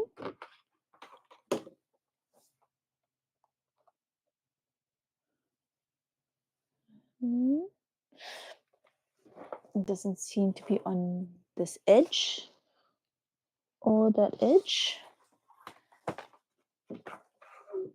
or that edge.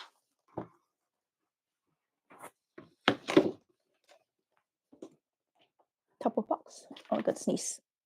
So far, nothing.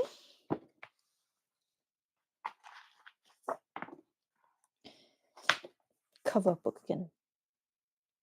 Wait, the back of this was really the most promising. Let's check out the back again.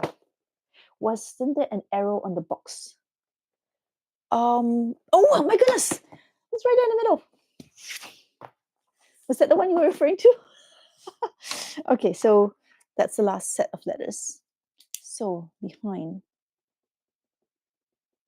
How did I not see that the first time? I guess if you're so, it's just so easy to miss things. So another H for this hat and an I for this cat, and then forwards. Good catch. Yeah, I really appreciate the help. So forwards, we have a watch and another cat symbol.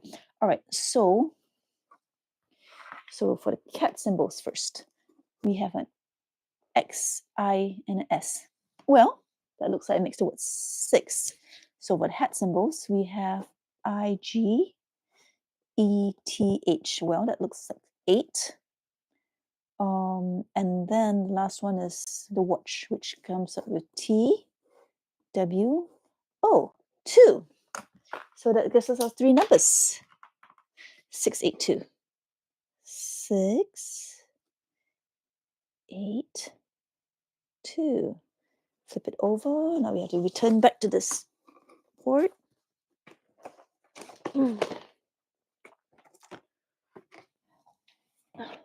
Oops, sorry. All right, so we were here. Right, right, right. So we're jumping all the way across the board. Right, right, right. And the symbols are hexagon, Y, and 0. Hex. Oops, you can't see. Hex, Y, 0. So we've got number 8 in a coffee cup to be opened tomorrow morning. So that was that. All right, we need a slight hint today, but it was a search fail, which in escape room parlance means you understand how to do the puzzle, but you just didn't search hard enough and couldn't find the piece that was hidden on top of a closet or under a rug. And my team especially seems to suffer from that all the time. Like, it's a search fail. So I usually let my teammates ponder all the pieces ahead and I go searching around the room. Today was a search fail. And it was the hint saying, oh, you need to find those. And that made me search a little harder. And with your help, mentioning that you saw the arrow. All right, since we're here, let's check out these little bonus Easter eggs on the back. Pasta or pizza, baby? Always ask the bill payers. Okay, that's a terminal. This is ET. Always ask the bill payers permission before calling. ET phone home. This looks like The Godfather. 20% off bargains in aisle 10. It's a deal you can't resist. Make you offer you can't refuse. No table snacks while playing. Sometimes the cookie crumbles. Is that the Truman Show? I don't know the quote it's referring to. All right. Here's Forrest Gump. Life is like a sneak preview. You never know what you're gonna get.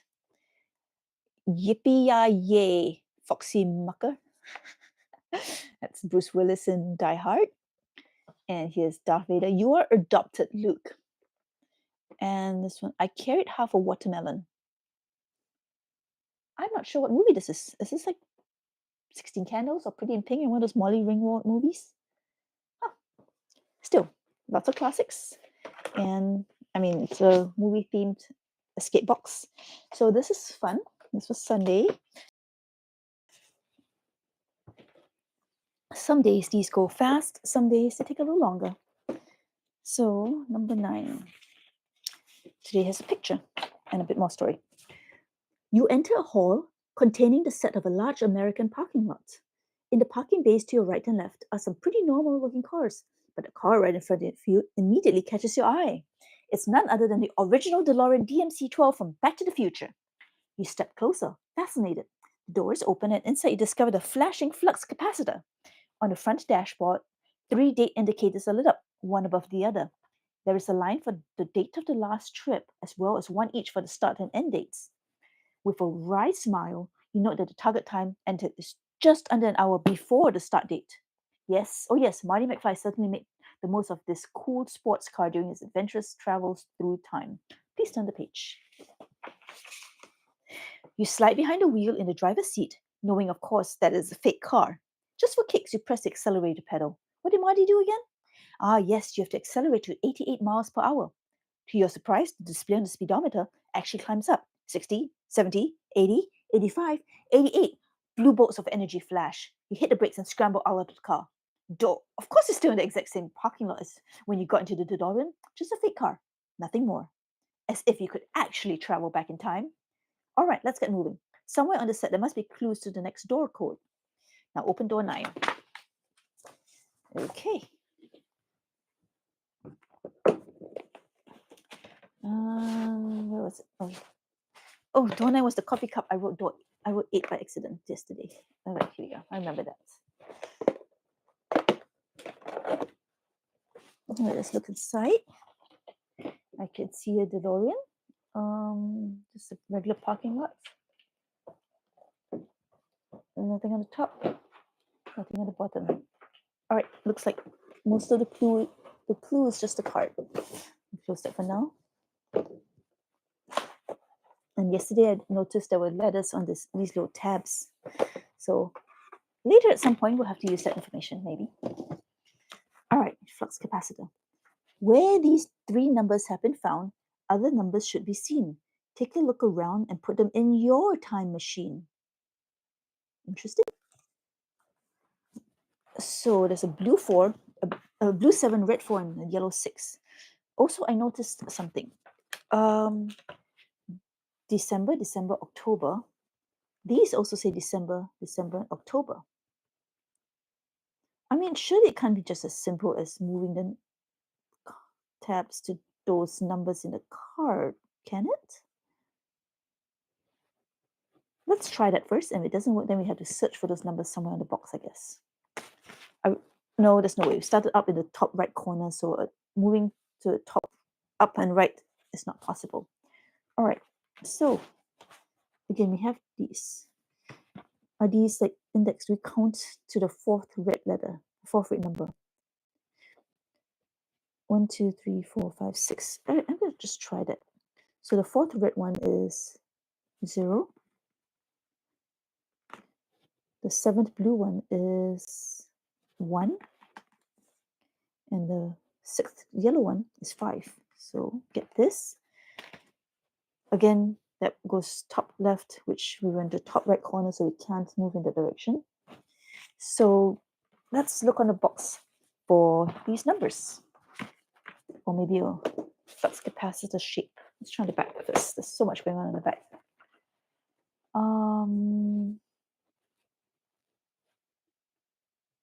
I mean, there's an example here. There's a lightsaber of some kind here.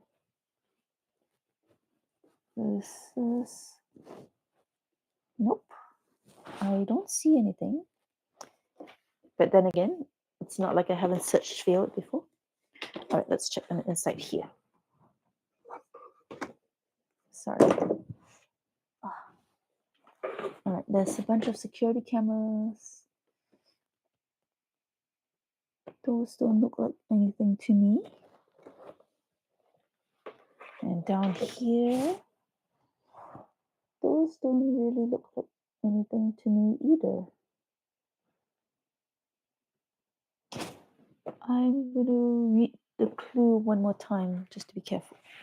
Where did the part go? There's too much stuff on my table now. Here we go.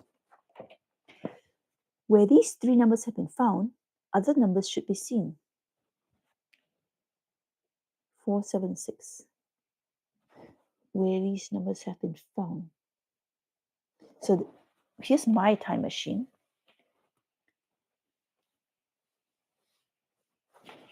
Where were these numbers found? So the number 4 is 7 and 6 are here. But the other numbers should be seen. So 1, 2, 3, 4, 5, 6, 7, 8, 9, 10. There's 10 digits there and 10 digits here. Maybe where the number 4 is no, it would be where the number 5 is. So that's what it's telling me to put in. Where the number 7 is the last digit here, so that will be 9. I mean, that kind of makes sense in the text. It's an odd way of putting it, but here's number 6 is the third number. It will be a 7. So if you flip that over, these look promising. So this goes diagonally down, then goes left, and goes down, and L squared star. We did. That's correct. So we have the number 10 right here. Okay, so that was a success. We just really had to read this very carefully. So I hope that makes sense. Basic where these numbers are found, which are here, and then we find that version, because this is supposed to represent this. Yeah, that's a little bit mind-bending. But it's still fun, and I'm very satisfied that we got it without having to take a hint. And that is that for today. I've been waiting for, I'm sure, the exit advent calendar. Let me put this away first. Okay, I know I love this one. So, day 10. Long story time. With a strange feeling, you enter the next room and look around you. On the opposite wall, you find a large table with all kinds of technological things on it. Dials, sliders, buttons. It all looks pretty complicated. What is this place? Some kind of film studio control room? The mess on the table looks as if someone was just here and hastily left the room. You notice a cup with some coffee dregs, still warm. You're becoming increasingly restless. Numerous screens hang on the wall. Many of these are black or just seem to be flickering lines, but some show something. One screen in particular draws your attention. If you're not mistaken, you can see the Christmas street scene where you delivered the pizza. It seems like days ago now. You step closer to the screen. Something looks odd to you. Then you notice there aren't any pizza boxes lying next to the director's chair anymore. Apparently someone has picked them up in the meantime. You barely have time to be surprised before a person appears on the screen. At first you only see them from behind, but they look awfully familiar to you. The person looks around uncertainly and then heads toward the director's chair. They're wearing... What the... They're carrying pizza boxes. Is this for real? That's you there on the monitor.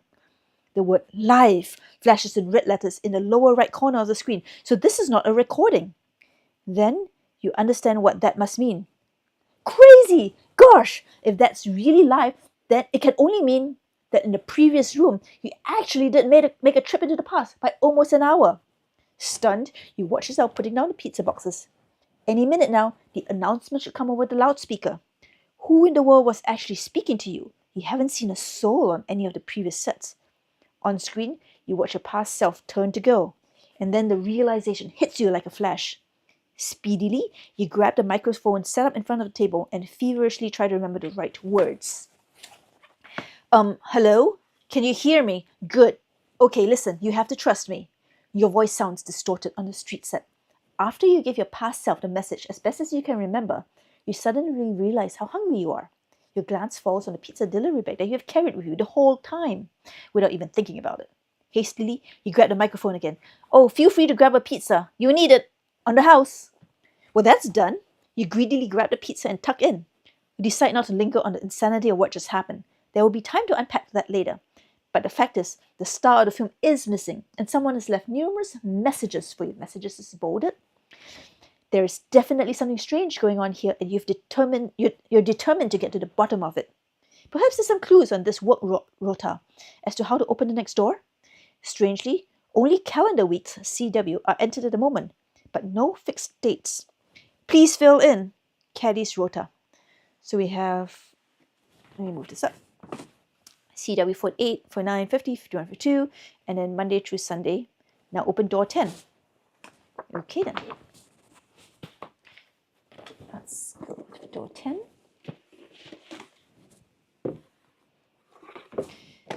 Door 10, I forgot where we found the 7, 8, 9, 10 down here. Let's move this up so you can see. So this whole description of the control room looks a lot like what's in this box. There's screens up there, there's technological things down here. But let's see what's in door 10. All right, it looks like a fish on a plate. A wall with a poster that says Hollywood. Green tinsel. A table that looks a lot like what we're looking at. There's a Christmas tree and there's something on the ground. Let me show you. So there's a little piece of paper on the ground. Time off is in this image. All right, I'm going to read it out to you. Time off is more important than work. Code from left to right. So, time off. We have to look at the time off in the chart, I think. And, okay, so this looks like a logic puzzle. We have this, and we have some notes here. Which one comes first? Let's check this way. I have 14 working days in total. So we're trying to find the 14 working days. We'll fill those in and then we'll look at what's not filled in. I also have to be at work on Christmas Eve and New Year's Eve. So if calendar weeks,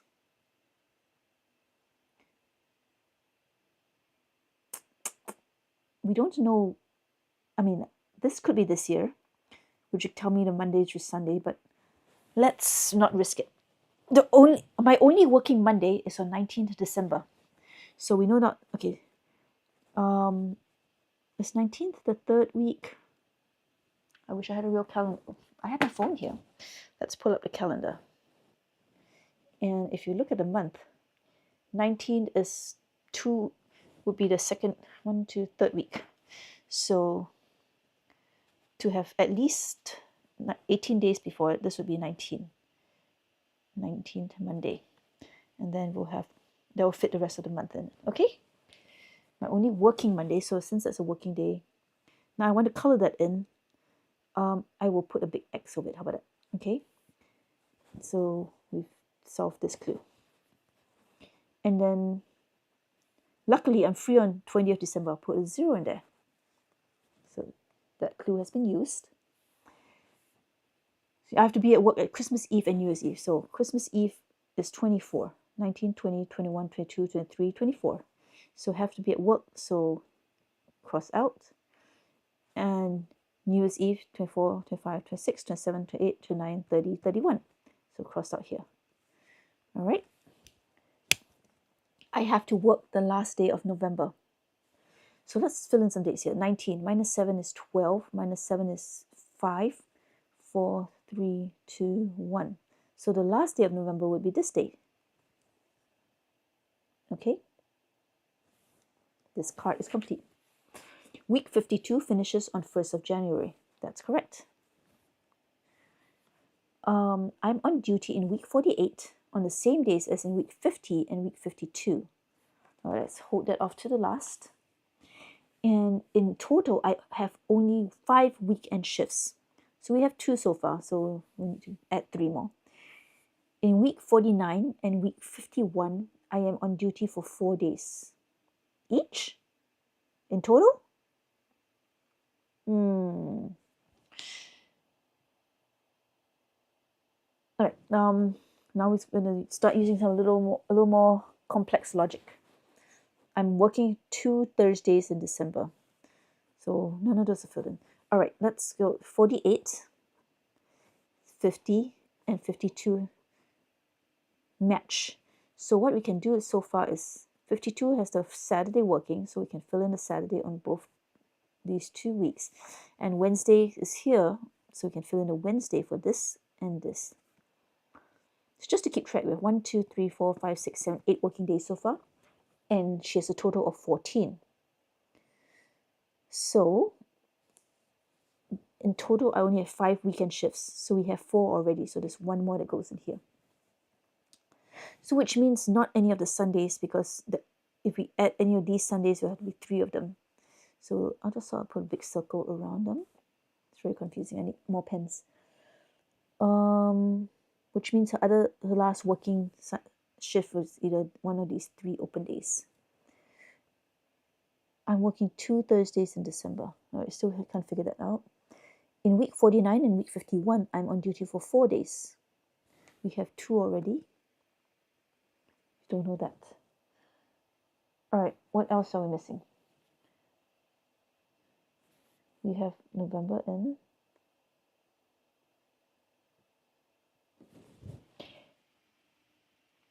So if 5 goes here, there are 5 days here, which means there are 9 days here. We know there's 2 Thursdays. And 1, 2, 3, 4. So that makes 6 known columns. That leaves 3 more. It could be one of the 48, 50, or 52 that would match up the whole thing. Or, well, actually, it could be, if Thursday was, none of the Thursdays are matched because of these 3 weeks, because otherwise there'll be at least 3 Thursdays working, and she only has 2 working Thursdays. So those are zeros. So far,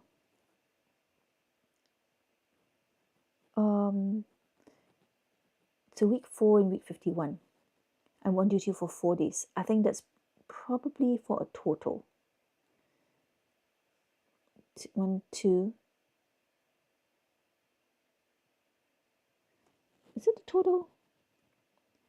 I hate ambiguity like that. All right, if you look at the other days, there's 6 days so far. Okay, it cannot be a total, because you need the. If it's total, that means these 3 weeks have 10 days, which leaves, it's not a multiple of 10, and not a multiple of 3. So it's 4 days each, 8 will leave 6, which means these 3 weeks are complete. Okay? And these are 4 days each, 4 here and 4 here. All right, so that leaves Thursdays here and Thursday here. So that 2 Thursdays is done. And these 2, this clue about those 3 weeks matching is done. And in the total, you only have 5 weekend shifts. So still one of these. I'm on duty for 4 days each. So 1, 2, 3. What other clues do we have to settle the days? All right, let's check the clues I marked off. 14 working days in total. Working Christmas Eve and New Year's, done. Work the last day of November, done. Only working Mondays, the 5th, 19th, so no working on these days. I forgot to add that in. All right. So luckily I'm free on 20th of December. Okay. Week 52 finishes 1st January. I'm on duty in week 48 as the same days in these 2. These are done. Good. In total, I've only had 5 weekend shifts. 1, 2, 3, 4. So we still have 1 more. And then that leaves us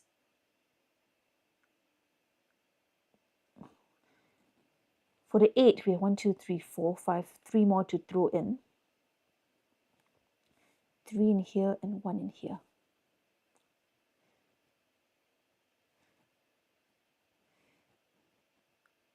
I'm working 2 Thursdays in December, so Thursdays are done. There seems to be some ambiguity. All right, well, let's see. What was the last thing we had? Time off is more important. So if we look at the time off that's slowly starting to form, there looks like a number 5 in here maybe. And this is a partial here. I am I feel like I'm guessing. I don't like guessing. But this could be a 3. And that would leave...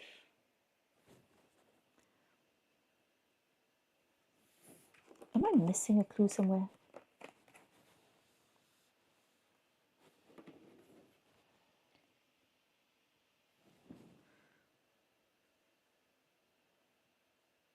In fact, this is odd because this one doesn't connect to anything else.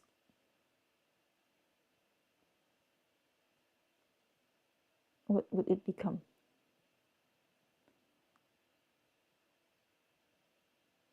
Oh, if this is filled in, then this would become a 1. Okay. So that would give us the 5 weekend days. And then we still have the 4, there's 1 more filled in day and 1 empty day. So we have 1, 2. I am going to venture something like this. 5, 3, 1. Where should this 3 go? Why am I having trouble thinking?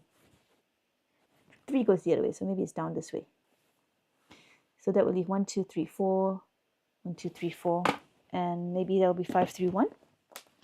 And it says, what did the clue say? Small, medium, large?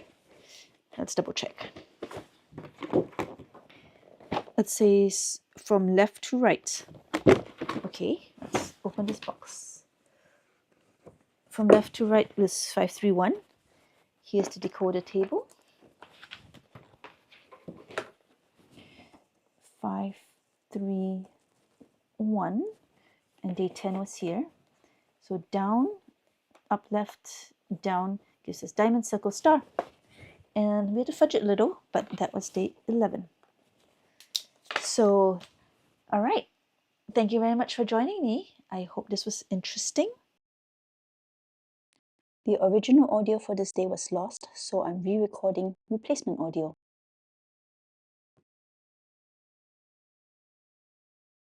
So here's the story for 11th December. Hastily, we open the next door. It is all so strange. We still don't have the slightest idea of what is really happening here. After the whole time travel madness, maybe even less so than before. Yet you still feel as though you are getting closer and closer to the solution. You really only want to know what is going on. Sure, a touch of curiosity and adventure comes into the mix too. Though you feel a little bit like a secret agent on a super important mission.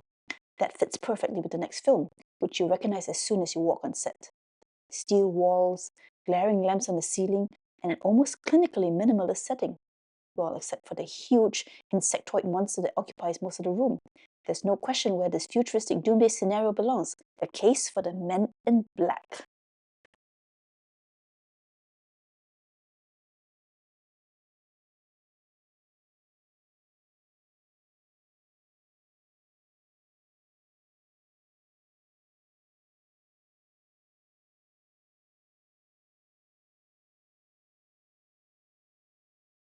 So looking inside the room, there doesn't seem to be any clues.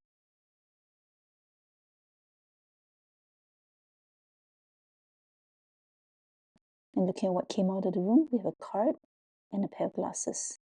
And I know where to use these. It's on the back of the box. Because that is a picture of what's there. And if we take these glasses and overlay them,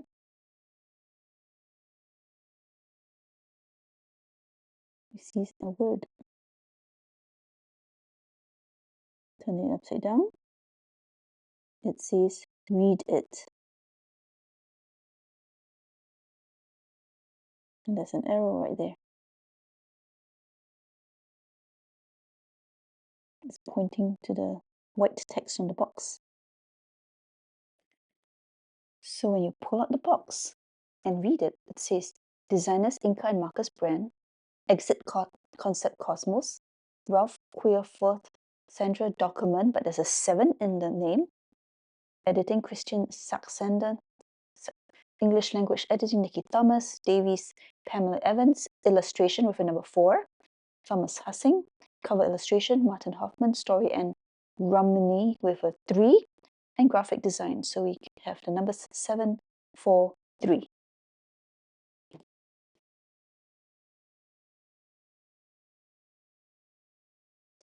So we set our decoder to 7, 4, 3, and then check the doors.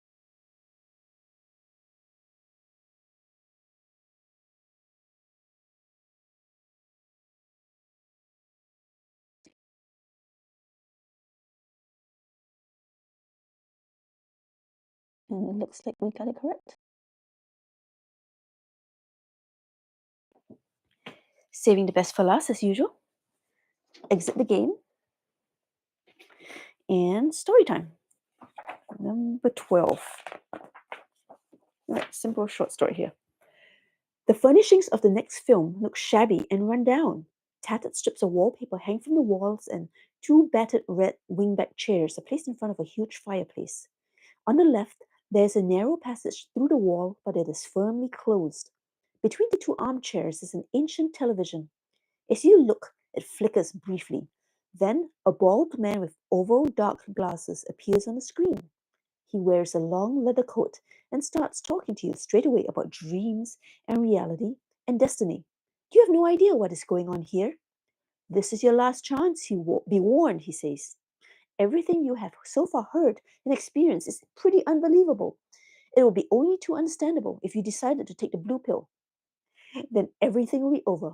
You won't need to worry anymore about anything that has happened. You will wake up comfortably in your bed as if you were never here. However, if you take the red pill, you will find out the truth about what is really going on here. The truth about the missing Hollywood star. He makes it absolutely clear to you that you have to make a choice. The blue pill will wipe your memories and leave you careless and free, whereas the red pill will allow you to continue with this adventure with all the consequences. Remember, all I offer you is the truth, nothing more.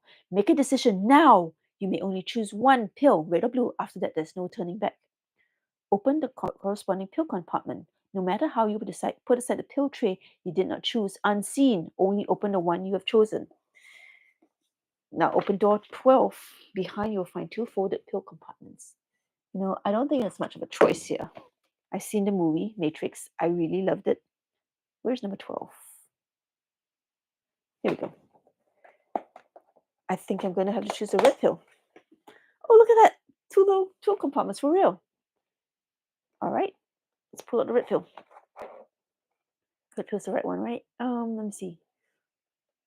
Okay.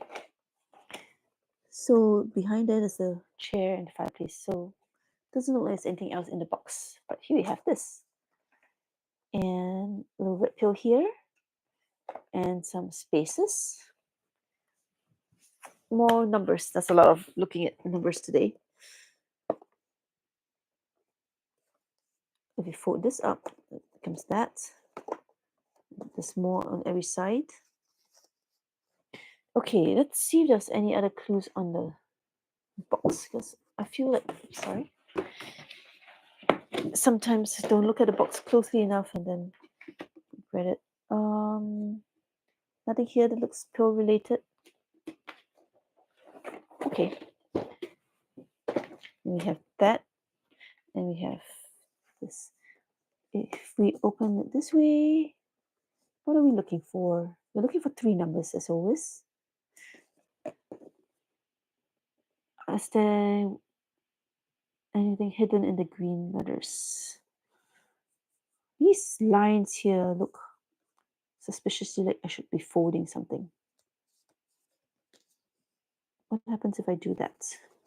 Because these 2 are folded on here. I don't think I'll ruin anything by folding it, right? Famous last words.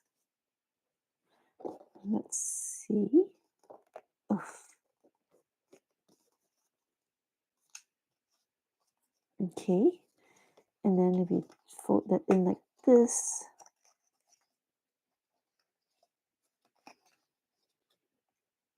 that meets on the other side. Oh, what this other side here? Oh, what's this? Or this?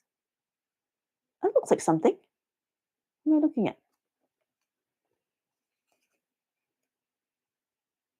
Does it overlap? That looks like numbers. There we go. I'm not sure. A little bit more. Aha! This way. There we go. 9, 2, 3. I like that. So that will be a legitimate solve. Let's see. 9, 2, and 3. All right, let's flip it over, go back to the doors, see what we have. So we started here today, and 9, 2, 3 is left, down right, up left. And this pattern is 0 hexagon plus, 0 hexagon plus. And yes, so my pen, we solved day 13. I'm so curious about the blue pill, but I will open that maybe at the end of the month. I mean, it's my advent calendar. They can't stop me. Should I open it now? I'm too curious. Oh, the blue pill doesn't look at all threatening. You swallow it without further ado. Turn the help book over and open the back cover. Read page 57. Help book. Page 57. What we got? You toss and turn restlessly in your bed and finally wake up from a crazy dream that you can only vaguely remember. It had something to do with movie sets. You had to find someone who needed your help. Totally bizarre. Apparently, you slept really, very late because today is Christmas Eve. To get in the mood, you go to the cinema and watch the new Christmas blockbuster. However, it's kind of boring and bland, nothing that really appeals to you. The main character seems strangely uninspiring. Oh well. Okay, you don't need to open the remaining doors anymore. It's already Christmas. You can just throw away the rest of the stuff. All the best and happy holidays. Wham! Last Christmas. If you're playing Wham again and you lose here. Or you can take the red pill from your bedside table and swallow it anyway. So it's like one of those choose your own adventures where you can take a funny detour and they'll send you back on the right path. Okay, that was cute. I'm glad we looked at it today and didn't wait to the 24th. Let's see, inside the box, there's just, okay, a nondescript room that looks like was taken from the Matrix set. And I'll put this back. And now we're done for today. And now on to exit the game. Storybook. Day 13. I hope you're having as much fun with this set as I am with all the pieces. My favorite is still the day we had to play a little song.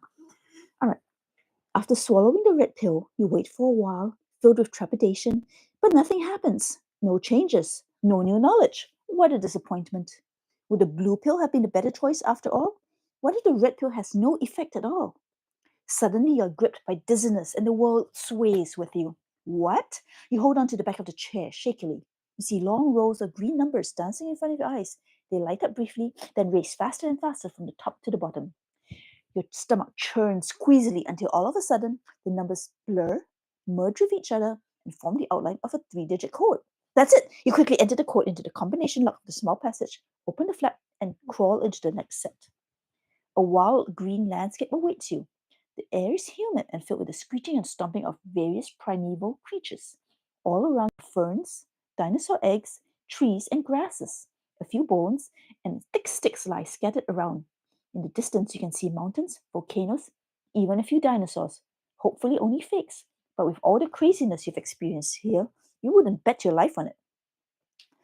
This is not the code, but the way there. There's a blue, black, and green with a footprint here.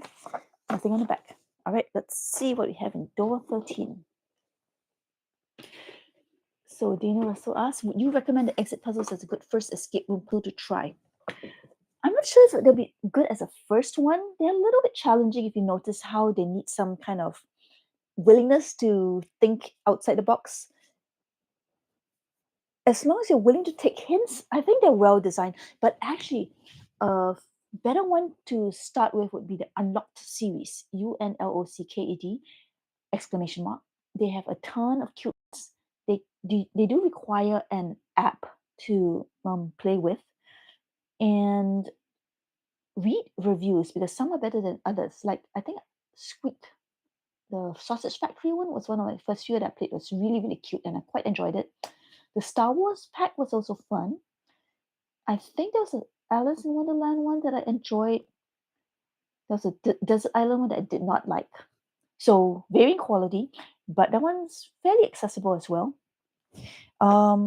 So hope that works for you. But Exit is good quality. They are fun, but they're usually more like, I can't believe they did that. They used the barcode and hit something in it, or you have to rip open the box and cut this up. And as you've been seeing with the way I've been playing, but as an experienced player, I do enjoy unusual things. So let's see, day 13, we have this it's the outline of a number, a digit, but it also has the corners are labeled with different colored letters. I'll have to look at that in a bit. Let's check out the inside of the box. So you can see there's a dinosaur, a little film canister like we saw in the day one. It looks mostly to be just decoration. All right. So let's put this, we're going to need that again later, but let's make ourselves some space. So 572. Suppose we do a blue 5. How will we interpret a blue 5? Do we just draw a 5 on this and then read the letters perhaps? It'll be STICKS. Oh no.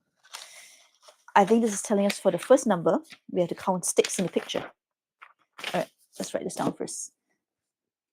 Sticks. All right, 7, black 7. So it goes from E, G, G, S. Eggs. We're going to go have look back in a tiny little room and see what's in there. 2. Green 2. FEATHERS.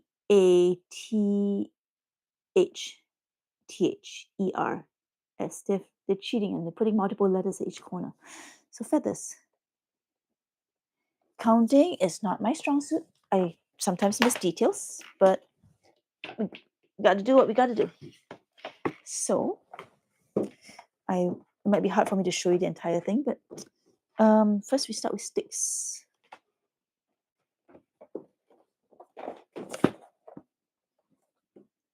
There, you can kind of see some of those look like bananas. Are those, wait, okay, those are the feathers. Oh wait, that thing that was in there, that was from day one that just rolled in there. That wasn't part of the picture, the film canister. This day one is, all right. All right, so sticks. I'm just gonna have to pull this in. I think I see 1, 2, 3, oh god, 4, 5. Is that a stick or a bone? 6.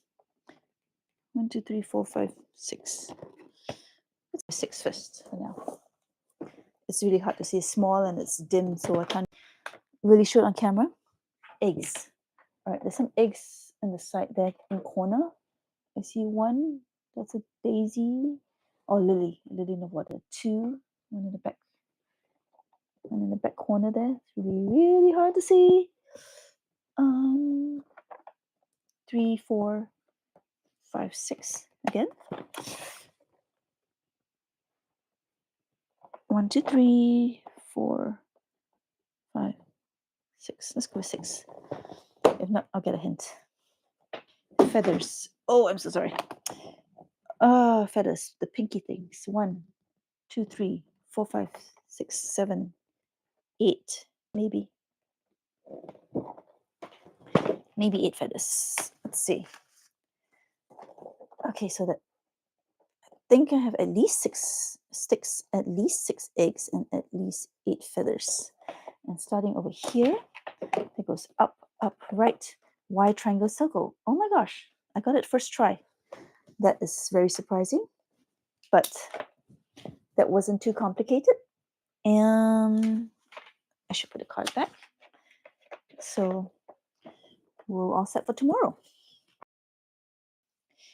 And now we do exit the game. Story time. December 14th. You move on from the film set of Jurassic Park directly into the costume department. You let your eyes wander over the many fabrics, patterns, and sewing machines. After your time traveling to the previous sets, switching between reality and illusion, and encountering primeval animals, this down to earth space has a soothingly calming effect. Exactly what you need right now. A red cape catches your eye. Looks like the costume for, well, is it for a bird? Is it for a plane? No, it's for Superman, of course. Well, it might be. The cloak is still missing an emblem, though. Although it may seem a little odd to embroider one in this situation, you decide to do just that. You won't get any further here at the moment anyway, and you always had your best ideas when you were crafting. So you get to work. Do we have to sew or make something? Let's see. Let's open day 14. Day 14 up here.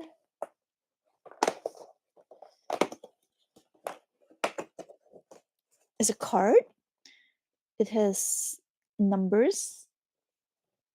It's a lot of numbers and a dotted line. The first stitch always goes from back to front. And they've given us a string. I think we have to cut something. And when you look at the door of today's puzzle, let's show you here. It's got notches. I've got a feeling I've got to like cut notches on this and wrap it with string. All right. Should I remove the door? I don't want to lose it. 9. Oh, I still need this. I think I'm going to have to remove that door. All right. Scissors time. Oh, good morning, Chong Ling Feng. Sorry. Thank you for joining us. I didn't notice you before. All right. Let's see. Here, let's tip it off. And maybe if I snip. That's the thing about exit the game puzzle boxes. They always require you to destroy all the materials. So you know you're not going to do it again. The very first time I did one of theirs, I tried to photocopy all the pages they wanted me to cut up and rip up. I stopped doing that very quickly. They're fairly inexpensive, but they are meant to be a one-time use entertainment item.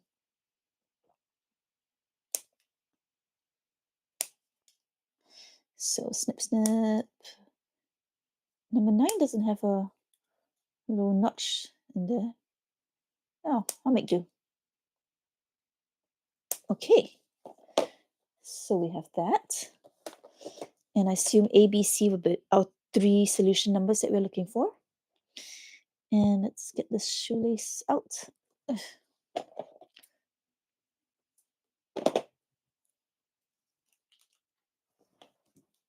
Sticky tape. All right. So A starts at 2. Which side? First stitch always goes from back to front. Okay, so hold it at the back and start it at the front. 2 to 8 to 2. See if I can move this somewhere where you can see the card as I do it. So, all right. 2 to 8 to 2. To 6. To 4. To 8. That comes up with the letter N. I'm going to need to write notes because that looks like the first letter of something. And then the second would be 3 because I don't think I think this should start again on the next line, right? Well, okay, let's try it first. 2 to 8 to 2 to... I lost track. 2 to 8 to 2 to 6 to 4 to 8 to 3 to 7. Yeah, that's too messy. So let's try the next line as a separate thing. 3 to 7.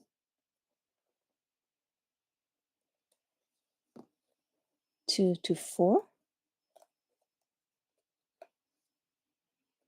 6 to 8.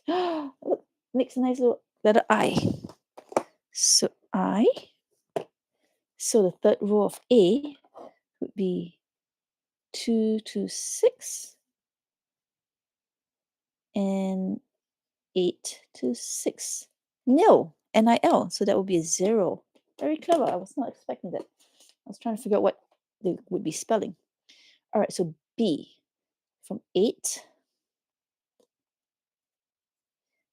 to 4 to 5. Where's 5? Here. This fiddly. To 4 to 5 to 9. It makes a number 4. So 0, 4. All right, so C starts at 6. 6 to 3 to 7 to 5. Ooh, weird. Okay, to 3 to 1. A number 1. Actually, it's really clever. All right, we have 3 numbers. You know how this works. Where's my decoder card? Here. So our numbers are 041. Let's see. 0, 4, 1. Flip it over. We start from this empty door now. Down, top right, bottom right. Diamond, star, square. My pen. Right. 15. Look at this. We're consuming this whole board. Still a lot of stuff we haven't used yet. I've still noticed some other things. But we're progressing really nicely. So moving to my favorite one. I don't want to spend too much time on this. Here's a storybook. Today is day 15. So let's flip there. I'm supposed to tear these out, but there'll just be paper all over my room if that's the case. Okay, today's a long story.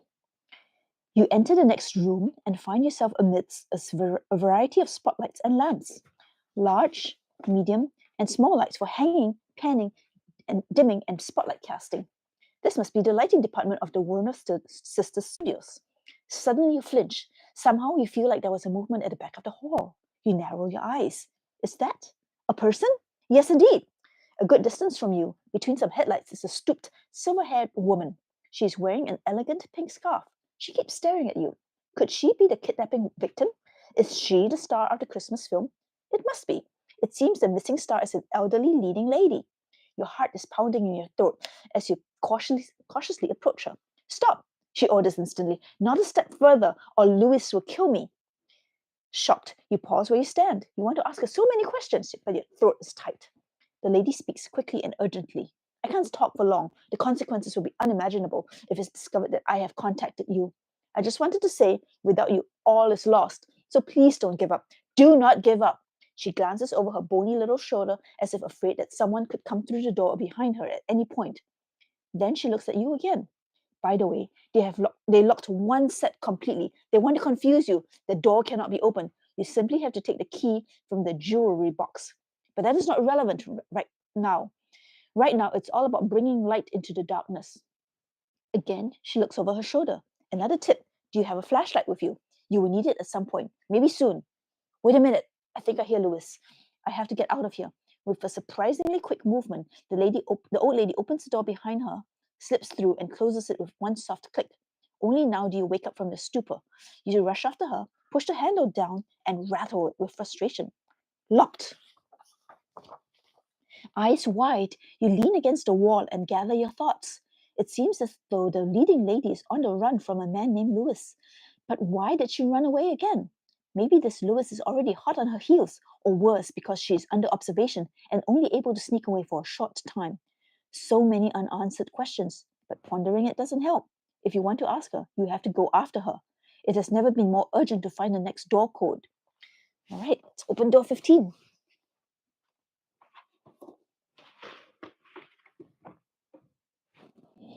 Where was door 15? Here.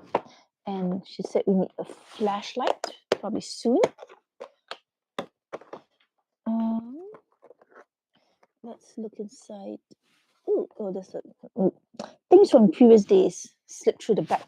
There's a lightsaber from one of the previous days. So, I'm not sure there's anything in there we actually need. But let's look at this. Search for the brightest glow. Look right into the middle. left to right into the light will help you solve this riddle. Do these glow in the dark? I have a flashlight. Let's see.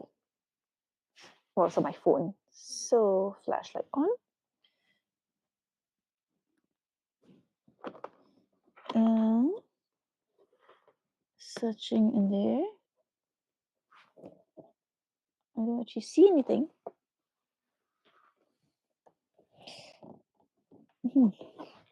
If I take this away and look inside, it still looks dark in there. Look at me peering into a little box. All right, search for the brightest glow. Is there somewhere else on this box, perhaps, that something glows? Look right into the middle. Wait. There's a little thing here. It's bright, it's glowing. It's suspicious. I'm going to poke a hole in it. I don't know. I don't have any way of knowing if this is the right thing to do. And then I'm going to into the light. I mean, if I look into there, that's looking into the light, isn't it? And it's really dark in there. Okay, I'm going to shine my flashlight in for a second, and maybe it is glow in the dark. All right, let's peek in. Oh God, no, I can't see anything.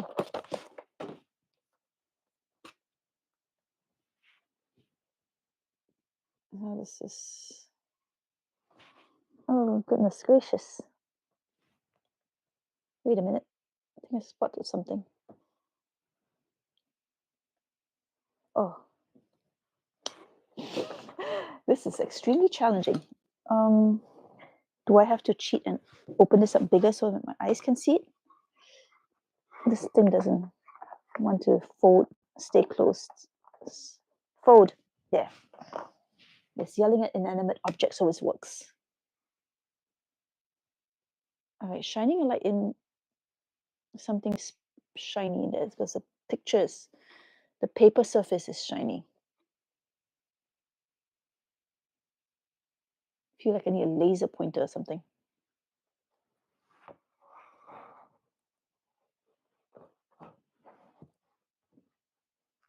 Look straight into the middle. Okay, look, goes right into the middle.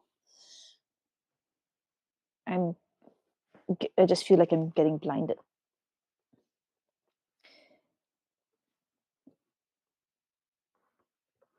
Why doesn't my flashlight go in properly?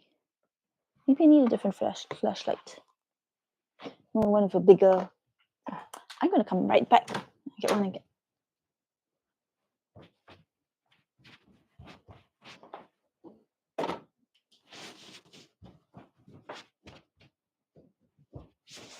So this is a household emergency light. Let's see if this works any better. I'm not confident it's doing that. Still very dim in there. Just not enough light going in.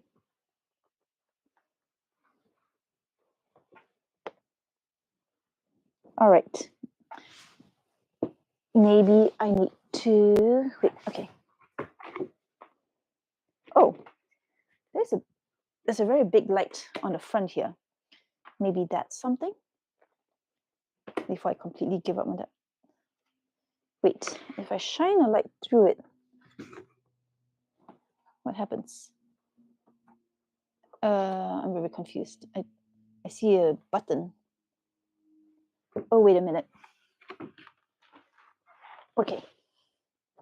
So you guys can see it too. If I place my flashlight right on this thing here, how do I show it? Here, maybe.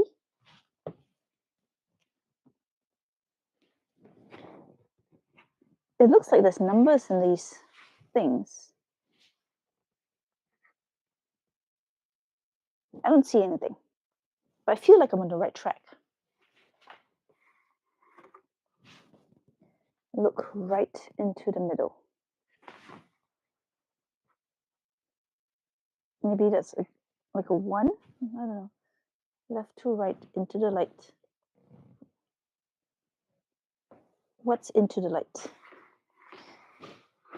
All right, is there another bright glow somewhere on this box? I feel like we're on the right track.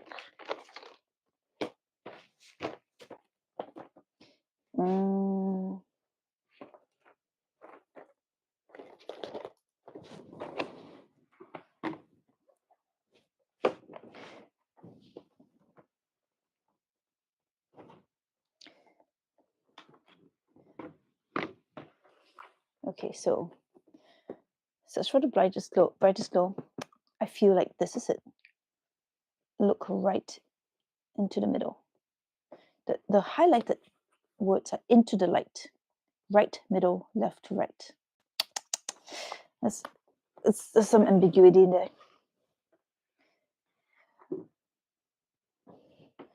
What happens when I do this? What is it showing me? 103. How do I show that? If you look, the part that's just a circle, this one is the angel's dress.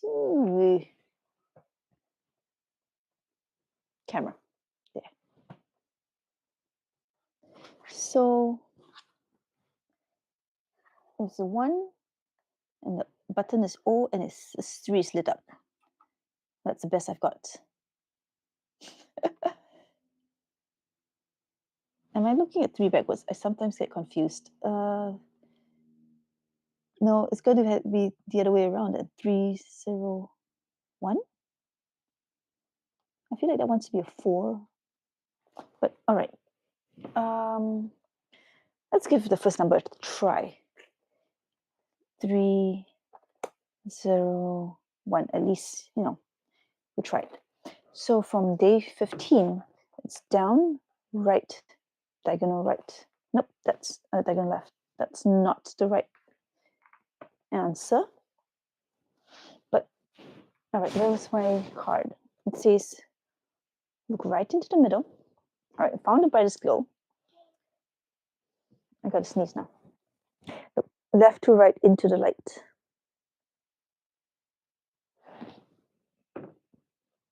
If we shine it down this way, it will cast a shadow of 703. I'm gonna sneeze again. Let's just try that again and then maybe get a hint. So we started here, to the left, to the right, to the left. Nope, that's circle plus. Nope. All right, let's get a hint. I think we're on the right track, but there's a little too much ambiguity in interpreting the card. So day 15. First clue. Recommends looking for the brightest glow. If you found it and follow the further instructions, you should quickly find a solution. Well, I think the brightest glow is that shape on the box. Next hint. Did you see the bright spotlight on the cover? Yes. It's cone. Now you should look into the light. Yes, we looked. Also, if we look into the light, like if we pretend we cut out the hole. Okay, move on. Solution. All right, so I was on the right track, but I was slightly off. Hold the lid vertically, and then hold it up to the light source, and then you shine a light, it will look 304. And so if you no, you have to shine it from underneath. Okay, let's see if I can accomplish this on camera. So, I'm going to turn off my actual light in here. See if that helps. Oof. And you kind of see it. It says 304. Wow. We were kind of on the right track. Okay, now I'm in the dark. Let's put the light back on. Okay, where's my... This light doesn't have an on-off switch. I have to unplug it. Okay, so 304. Let's get our next door. So let's do the work. 304. And we started here. It goes down right, down left. So star plus triangle, and that will be day 16. Tomorrow we'll open that. And I think that finishes our day. Let's see. Exits. Day 16. Oh, today's a short story. Meeting the elderly lady has upset you. You were so close, but when you finally get the next door open, oh, you still want to try the last one? You say it's a 1? I don't think it's a single digit. I think it's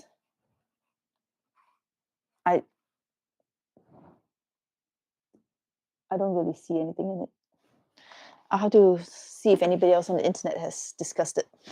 Anyway, sorry, go back to start. Meeting the lady has upset you. You were so close, but when you finally get the next door open, there is no trace of her. Trembling, you enter the set and are instantly soaked to the skin. Great! You look up and see a large sprinkler system that drenches the set in heavy rain. Through the downpour of water, you recognize a New York street from the 1960s. Over the constant splashing, dripping, and rushing of water, you hear very softly a gentle melody. Moon River, wider than a mile, I'm crossing you in style. Of course, breakfast at Tiffany's, the final scene. But apart from the film lovers, something else very important is missing here. I'm sorry if that song was off key. But let's open door 16.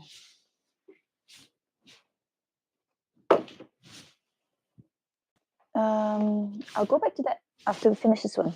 Dana, thank you for your input. Second number is 1. I see that comment. But let's try this one first. All right, so if we look in door 16, you can see sort of there's a couple in a rain. I don't think there's any clues in there. It's just pictures. All right. So the card says, the studio cat has run away, roaming through the sets. To follow her trail throughout the day would make a lot of sense. She started here, but now the rain has made her disappear. Find her stops 2, 4, and 7. The code will then be clear. All right, this is a big one.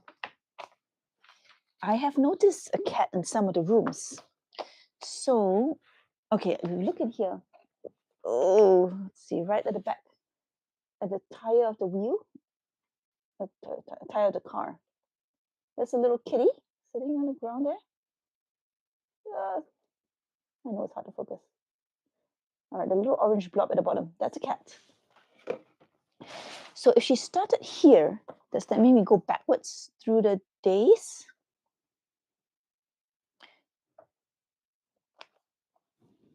All right, so we were 16. 15. Oh, now I've got such 15 other rooms. Oh, I'm going to put my glasses on for this one. And I guess we go. 15.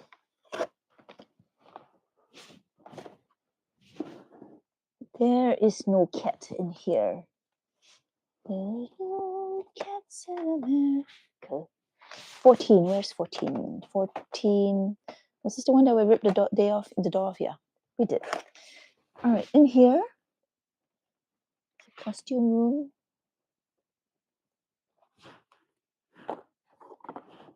I do not see a cat in here. Okay. Wait, this is so 13.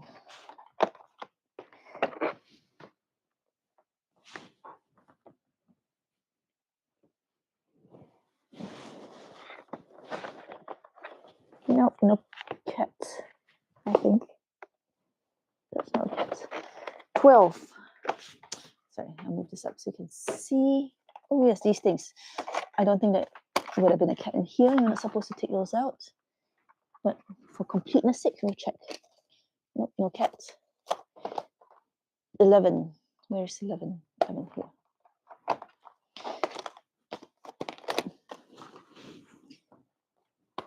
Nope, no cat.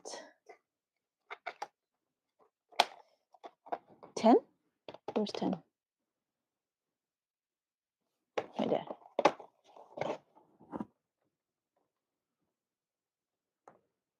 Unless 2, 4, and 7 refer to the doors that I'm supposed to just look under this, trying to save me all this effort. There's a tail of some kind on this one. Is that a cat tail? It's really hard to tell. It's just a little striped thingy sticking out. I'm going to make a note of that, just in case. 10 had a tail. Oh, that's what I'm looking for. That's going to be really hard. I might have missed tiny little bits like that in previous ones. 9. 9 is the coffee cup.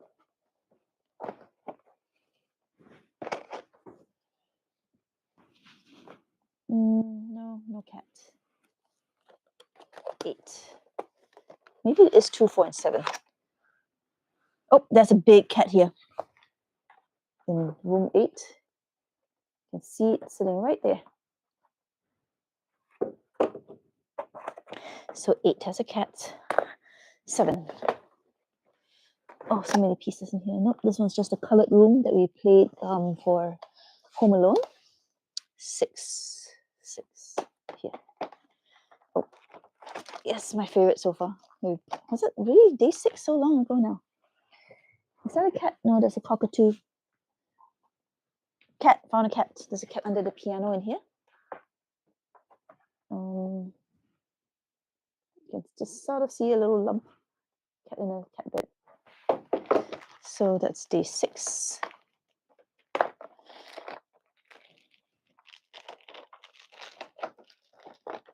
Day 5.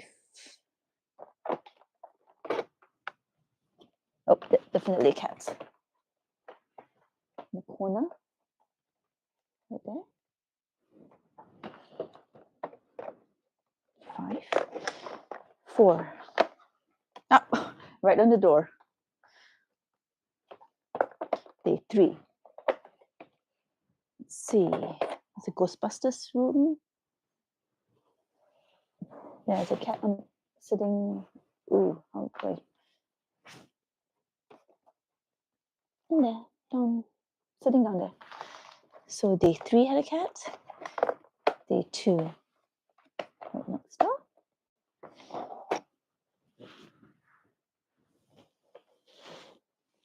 Nope, no cat. And day 1. Day 1. Nope, no cat. Oh, that's interesting. That's interesting. How do we? This was day 16 because it says stops 2, 4, and 7. But now we only have 6 other doors that she has been in. I feel like I might have missed some. 3, 4, 5, 6. If we include door 16, then 2, 4, and 7.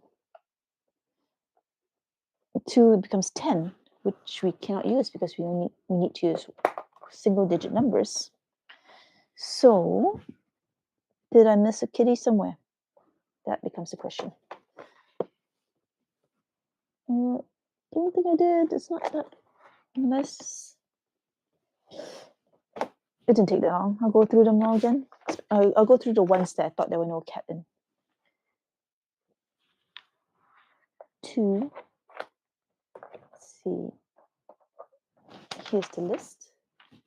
Can you see? No, you can't. My camera's not big enough. All right. So 2, 3, 4, 5, 6, 7. There's 7. Let's check 7.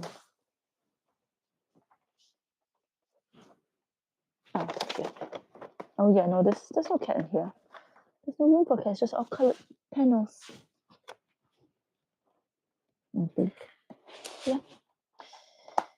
8, 9.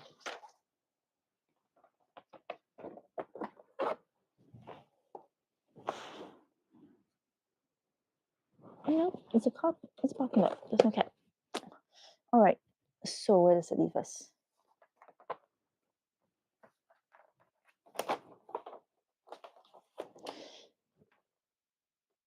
Follow her trail. She started here. Find her stops 2, 4, and 7. The code will be clear.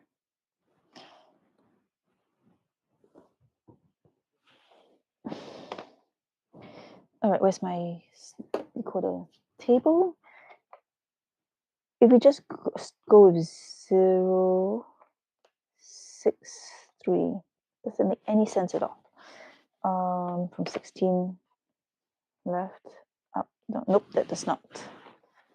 All right, let's get a quick hint to see what we missed, because I've searched the doors twice and we haven't found a cat. We're missing a cat somewhere. 16. First clue. You should follow her trail. Review all the rooms you visited so far. Yes, we did. Second clue. You'll find the cats in cat room 3, 4, 5, 6, 8, 10, and 16. We found all of those. 3, 4, 5, 6, 8, 10, 16. All right. Take a close look. Can you find any clues as to the order in which she visited them? So we didn't get them in the right order. The first stop is, of course, right here. See, if the cat left her hiding place under the car, she must have gotten pretty wet. So we have to look at what the cat actually looks like in each of the pictures, which, oh my goodness. So in 3, where was she in 3? How can I tell what she looks like? Whether she looks dry or not? Where was that one that she was on the door? Oh.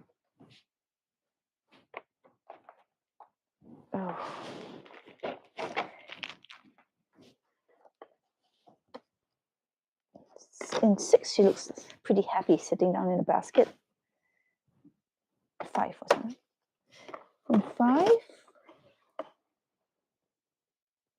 I have absolutely no way to tell if she looks comfortable, happy or not, or wet. Well, I want to start with a big picture of her.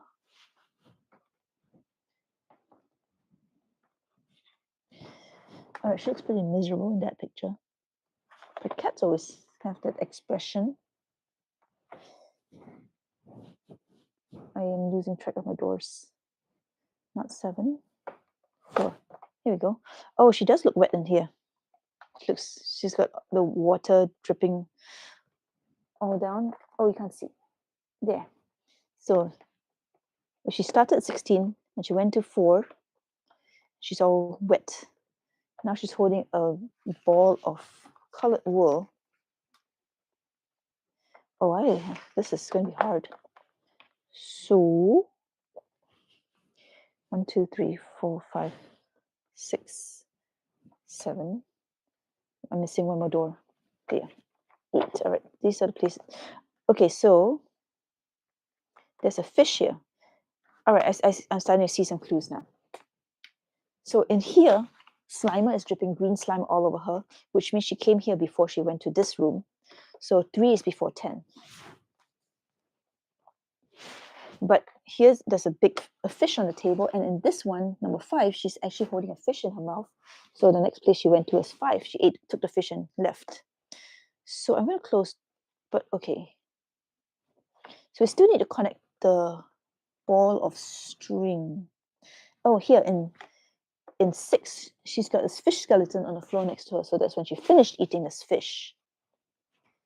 So we've placed 16 and 4 in order, and we have 3, 10, 5, 6. So which rooms do we still have left? 8. What happens in 8? This is 8, yes. In 8, she's holding a string in her mouth. She's unraveled the string. So this would have been after this one. If she did that, how does this room connect her to this room? It's a butterfly. The butterfly's from here, and the butterfly followed here to here. All right, so I think we've got the order. Oh, that was quite a bit of work.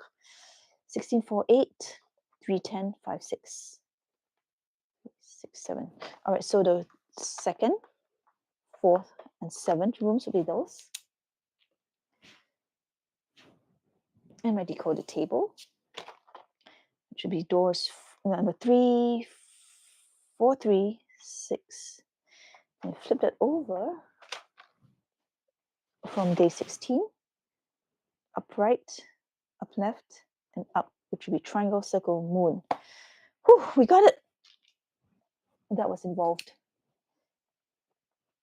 Day 17 on that. And I got to put everything back. And I know there's one more puzzle that still involves the doors because there are these little letters on the tabs that we haven't used yet. Tricky. But I think it's going to be fun. And all right. Let's move to our favorite. Not my favorite. Escape Advent Calendar. Exit the game. Yesterday's was fun. Every day has been fun so far. All right, yesterday we followed a cat through a bunch of doors. Wait, was that a cat? I no longer remember what's happening. All right, day 17. Let's read the story. Dripping wet, you stand in front of the next door, curious as to what set you'll find behind it. One for an adventure film set in a hot desert would be pretty good right about now. At least then your clothes would dry quickly. But hang on, the door can't be opened at all. You can't even try as there isn't a door handle attached. It's almost as if the door was just painted onto the wall. How are you supposed to proceed now? You remember what the leading lady said. She spoke of a completely locked set. This has to be it. And according to her tips, there should be a key hidden in a jewelry box. Right? The jewelry box. While you're still pondering how best to open the door, you hear the loudspeaker crackle, and a slightly trembling, well-known voice rings out. Pretty clever. The key is hidden in the lid of the jewelry box, but it still won't open. You probably already noticed the little peephole in the lid, but you can't see enough through it. In the box, the box is highlighted, behind the right flap, you will find a screwdriver. That should get you inside the jewelry box. It will certainly work better if you then remove the red light and swap it for a stronger light. But don't tell Louise that I spoke to you. Then the loudspeaker crackles and the conversation ends. All right, let's look at door 17. Here it is, the jewelry box. All right, today's bizarre. All right, door 17 cannot be opened. There's no perforation on it. Instead, just open the small hole in the lid of the box. Oh, look at that. This just pops in. And remove the red light. So I did that. That was because I was trying to do the other day's puzzle and I got confused. You won't find anything behind it, but the screwdriver might help you. All right. The screwdriver. This says the toolbox in the toolbox behind the right flap. Do they mean the right flap of this whole thing? Do I have to take this apart? I mean, in previous years, we have taken this apart. So, right flap. Let's try. I'm very willing to take this whole set apart because they hide fun things in here. So, let's see. Do it on camera.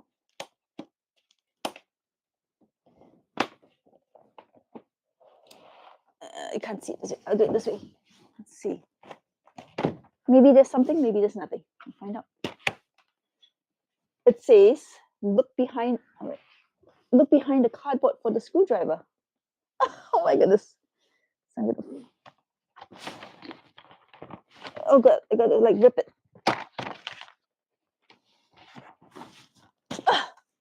And it's a little picture of a screwdriver. It's not a real screwdriver. But it's also reflective on the other side. Suspicious.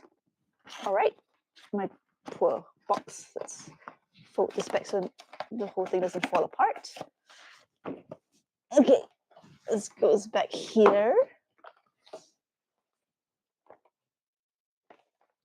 Wait a minute. There is a tiny little slot here. All right. Does this fit in? The screwdriver fit in? So it looks like I'm inserting the screwdriver in, but really it's inserting the mirror in here. This thing is hanging down and being in the way. I hope it doesn't block my view or something. All right, so we have back to this. The screwdriver might help you. Swap it for a stronger light. So maybe the light from my phone, if I turn on a flashlight, let's see, if I stick it in there, and then now I can use, oh, I can't put this on camera, sorry. Let's see how this works. This mirror to look inside here through the little hole. Oh gosh, what do I see? I see the stuff printed on this front side where the door, if I open the door, I could see it on the back of the door. It's printed there. So by inserting the reflective piece into the slot, I'm able to flip it up and look through the hole. And I see a yellow number printed there. Oh, it's a bit difficult because that piece is in the way. Right, let me look properly. I think it says 607, maybe? It's a bit warped. Is it a 1 or 7? 7, maybe? All right, let's try. Decoder table. 607. Flipped it over. Down left, right, and right gives us L plus circle, L plus circle. We did it. Oh, 18. Whoa. So we had to rip the box, use a flashlight, make unusual shaped holes. That was a cute one today. So again, super creative, this set. I feel like I should keep my screwdriver, my mirror screwdriver, as a souvenir of some kind. Get it? Some mirror. All right. But yes, that was, I think we're done for today. All right. Exit Advanced Storybook 18. You step warily through the next door and find that a large animated exhibition awaits you. It shows all kinds of drawings and graphics on the making of the film Finding Nemo. You sigh despondently. You feel a bit like Nemo's father in a desperate search for his son. Just keep swimming. There's Dory's tagline. Since you don't have a better idea at the moment, you wander through the exhibition. In the center, there's a large aquarium with real fish in it. The sight of the peaceful little animals swimming back and forth immediately casts a spell over you. Interested, you step closer. At the base of the aquarium, you read on a small plaque that there's a school of clownfish. Oh, there's a picture on the back. And let's see what we have behind door 18.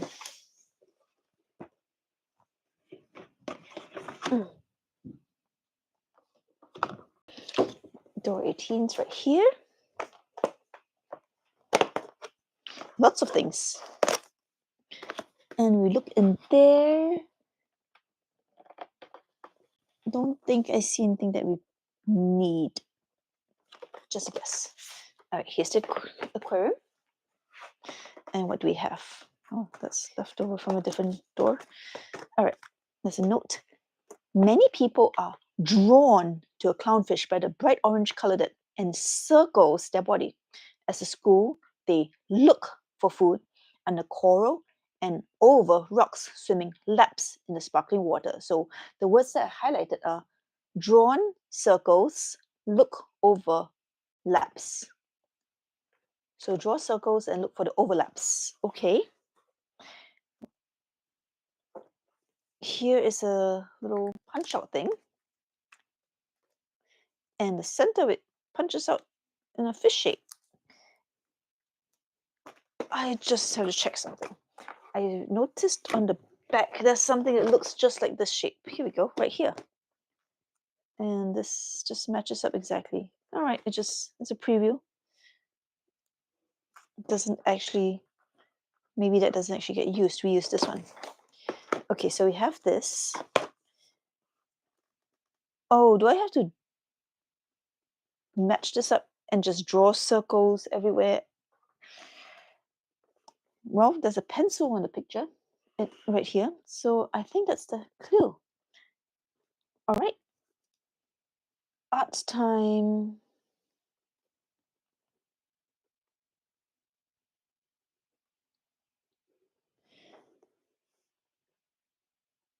This is cute. I don't know what we're going to end up with.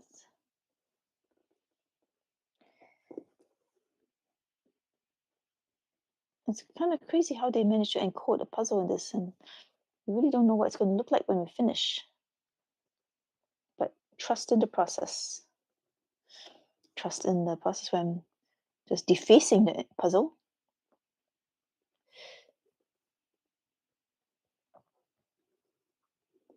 I actually see something emerging, which is cool.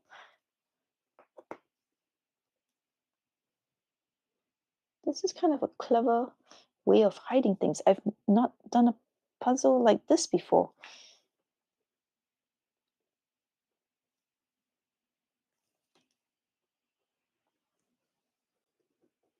Look at that. That looks like a 5. Just coming out like that. All right. Next one.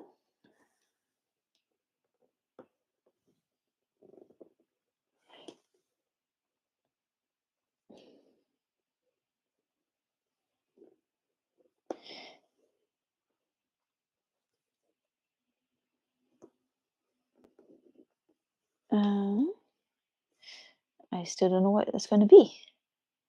Maybe a 3? Maybe. We'll see. No, it's a 2. Wow. So, shade the overlaps in. And we have a 2. And now this last one. Oops. I'm getting too excited. Let's draw this nicely.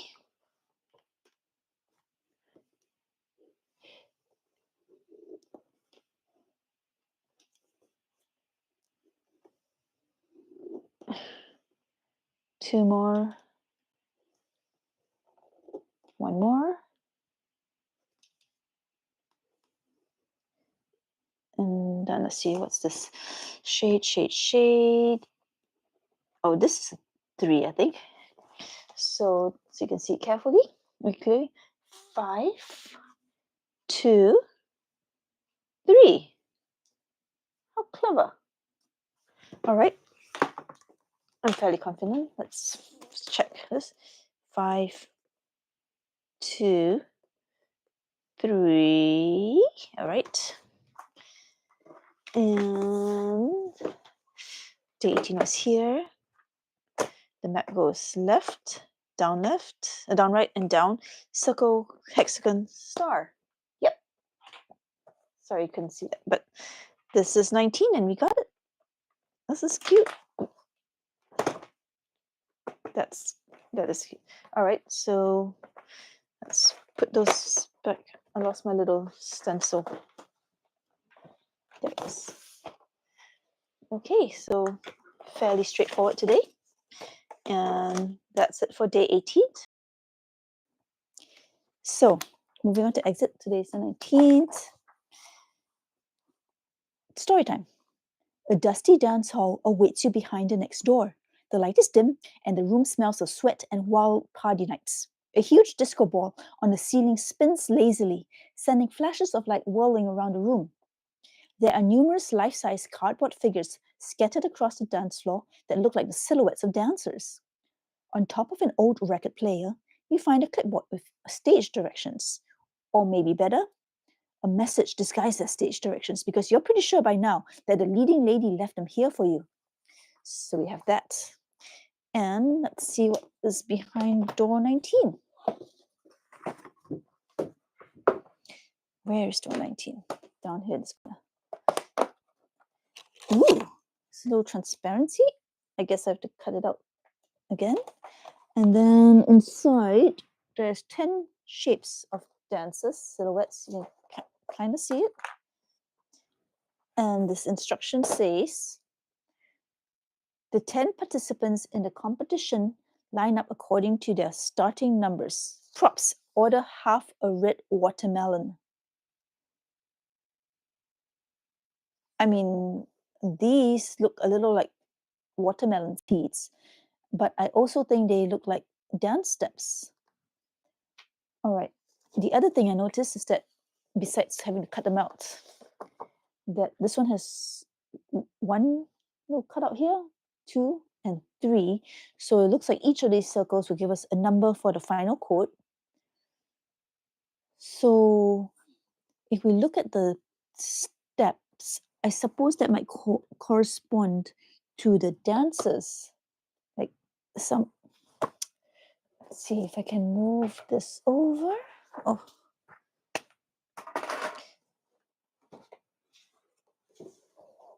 you can kind of see in different positions. Some are pairs, some are solo. They're different arrangement of feet on the ground. So that is probably how you're supposed to solve this. Do I actually need to cut this out? Is there anything on the other side? No. All right. What's this about half red watermelon? Is there something else we're supposed to use? Because they didn't need to tell us that. Let's check the box. Anything circular and red? I do not see anything that resembles anything like a half watermelon. So maybe the reference was just for this thing. Just double checking. I think we're good. All right, so what we need is in here.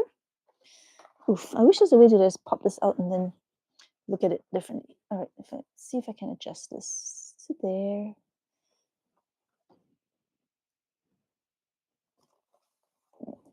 Partially, all right. So let's look at number 1. I'm going to keep this sheet together so it'll be easier to hang on to. There's 2 footprints here, 4 footprints here. Oh goodness, there's like 1, 2, 3, 4, 5, 6 there and 5 there. So it's like sort of 17 footprints here. What in the world am I doing?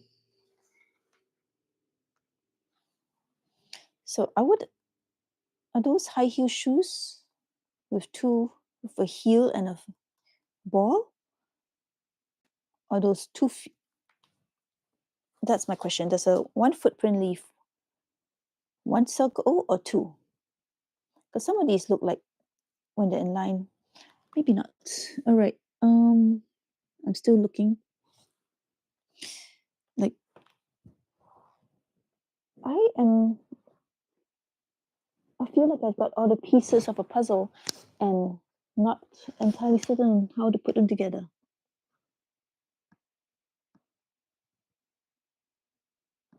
Let's reread this clue. Stage directions. Oh, it's line up according to the starting numbers. We have to line them up somehow. Wait. On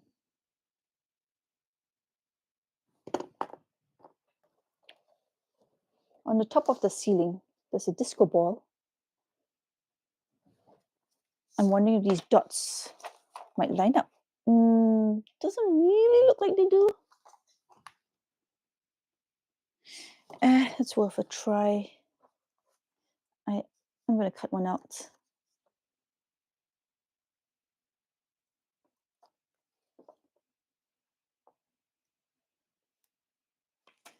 Don't really know what I'm doing yet.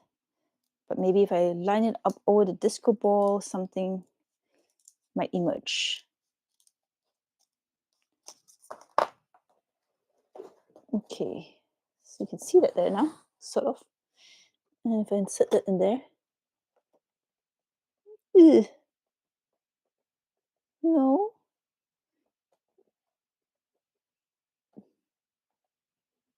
This is not working out as well as I would like.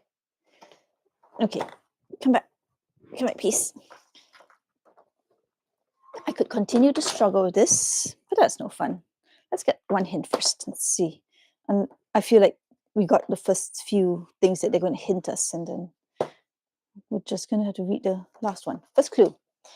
On a set of Dirty Dancing, is that what that is? You'll find some printed plastic. Can you see dashed lines on it? You need to cut carefully. According to the calendar sheet, You must now find half a red watermelon. Where could it be hiding? When you find it, it should become clear what you need to do. Okay, then. That's the thing we're lacking. Is it in one of the other doors? Is it on the... Okay, let's take the easy thing first and check the puzzle books that we have. Here. Nope.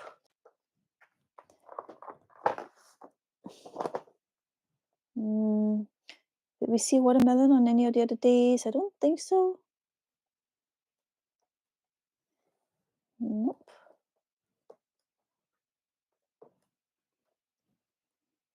I'm not going to look forward because I feel that wouldn't be the right thing to do. Just look back. Oh. Nope. Nope, nope, nope, not here. Aha! There's a watermelon just sitting there. All right. So we take this one, number 1. Okay, there's 3 different cutouts on the watermelon. So if we line up, we've got to find the one that lines up first. What happens if we do this?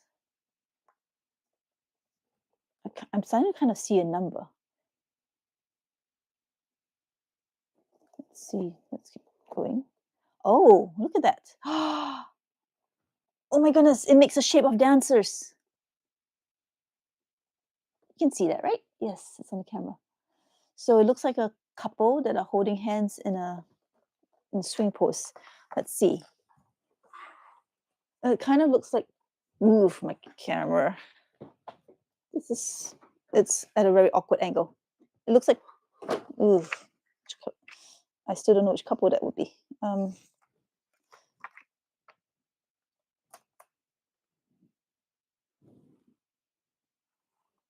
Is it 2 couples? Is it 2 people? It's silhouettes. Yes. Let's try line that properly and then take a look. I did it the right way, right? It's not backwards. No, that one was just way too clear to be anything else. But yeah, it's this. All right. So I have this shape. It's not numbers. It's definitely 2 dancers. A man and a woman. All right. I want you all to see this with me. Okay, I think that it looks like dancer number 3. It's at a totally awkward angle. I have to do it on this camera. And it's too dark in there. Maybe if I turn the flashlight on.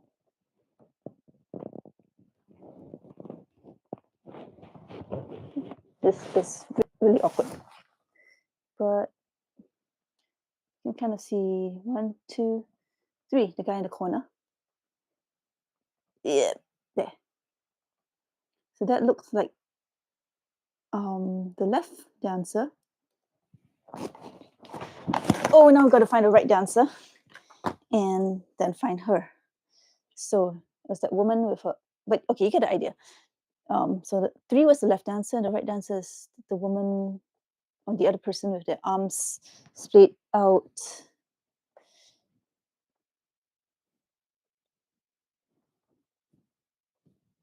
Hard to say, but I think it might be number 2. The arm doesn't look right. No, wait, it's number 10. How does that turn into one number that I can use in my thing? I'm a bit confused.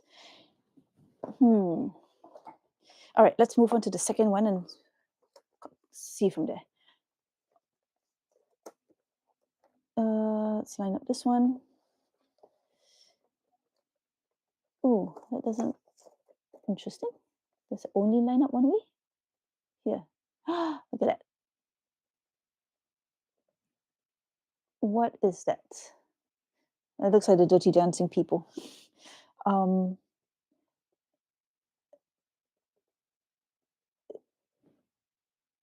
It's angles glare makes it hard to see the whole pattern. There we go.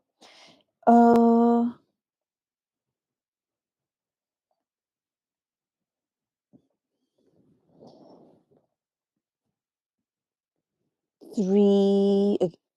Why does everything, that guy always look like a 3? Am I mixing up multiple people? Maybe I'm not picking up multiple things that shouldn't be there. And then there's a second person.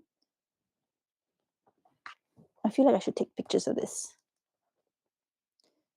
It'll be easier to identify once I have them. And then a third one, which is here, which I did cut out. Okay, so it only fits in this way. And it looks like the jitterbugging.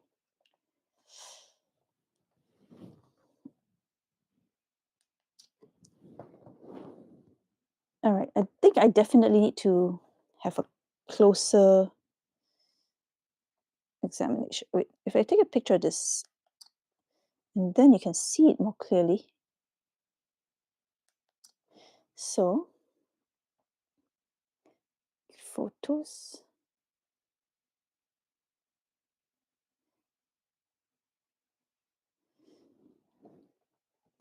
So that's what 1 through 5 look like. Wow, this is fiddly. So, where does that leave us? Have the watermelon. Does it look like any of those people at all? This woman has her hand out. That kind of looks like 6, but then her legs are not in the right position. You see how she has one arm up this way? Kind of. Let's see. How about the other pictures? Number 6, would that work better? Yeah. She's one arm up. Although with the leg split, this one looks like 10. And then this guy, oh, I don't even know. What's happening on the left side?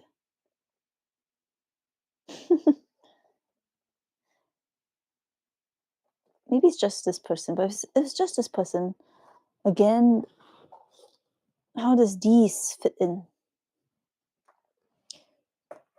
Yeah, it does look like number 10. I agree with you, Isabel, but I don't know how to get a 1-digit number out of that. All right, let's take the next clue. We find the half of the red watermelon. We align the pieces. If you place all 3 pieces correctly on the fruit, all at the same time, I really hope not, but maybe is it supposed to be there at the same time? Is that the step I missed?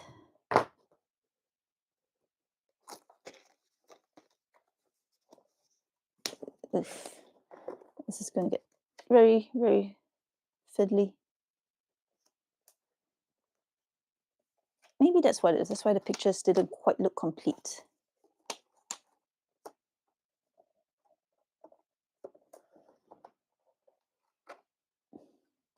Yeah, how do we order the numbers? You're right. Well, the question is, this was number 10, so that gives 2 digits. But if the guy on the left is 1 digit, we do get a natural 3-digit number reading left to right. Since there's 2 people, let's get the other picture. So the left guy, that does look like the number 3 guy here, because he's leaning back and he's got his arm out. And the other lady looked like the number 10 lady, which would give 310. I mean, that still works. Let's try it. Wow, that was fiddly. 3, 1, 0. And from 19 in the bottom right corner, we go up, left, down, left. It's plus diamond triangle. Well, that worked out. Oh, having to take the hints along the way, but we kind of knew what we were doing. It's just really fiddly. So day 20. And that's that. We can see that tomorrow. And now we have exit. So 20.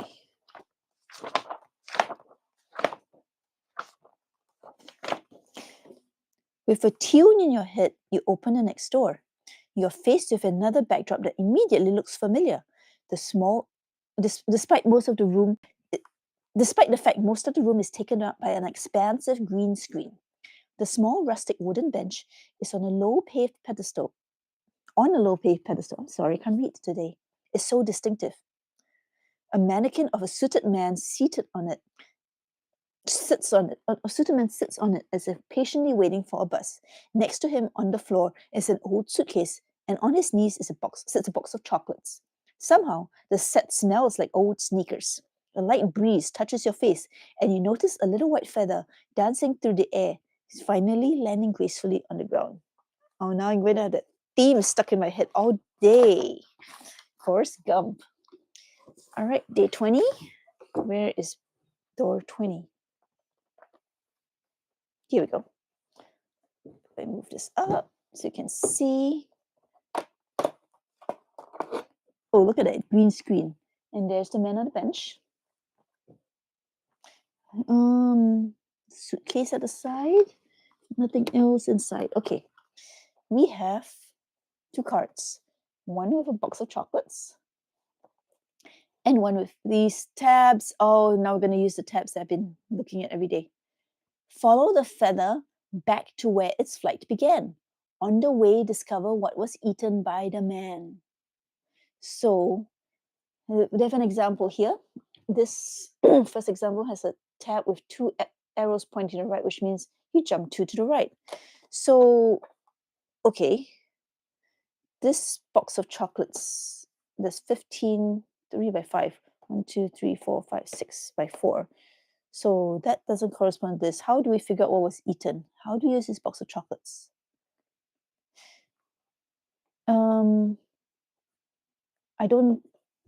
There isn't a clear starting point on this box either. All right, so but if we start here. All right, I see letters, so we should be writing stuff down. Paper. Let's get set up. All right, so starting at day 20, this thing says B and 2 to the right. So I'll write on B and hop 2 doors to the right to day 19. And we get L and 3 arrows up. So that you'll see, I'll go 1, 2, 3, get day 9. We get U and 2 arrows down. 1, 2. We get E and 1 arrow left. Okay, blue. So we get N and 3 arrows left. 1, 2, 3. Just move it so I want you all to be able to see what's going on. We get U. 1 arrow up. T, 2 arrows right. Nut. H, 1 arrow right. E, 2 arrows down. A, 2 arrows left. 1, 2. This is cool. R, 1 arrow up. T, and no more arrows. Blue nut heart. Where did my box of chocolates go? Here we go. All right, so we want to find the blue wrapper, which is, there's 4 here. The heart shape is this one. But we want nuts on it. This one has nuts. There's no single one with blues.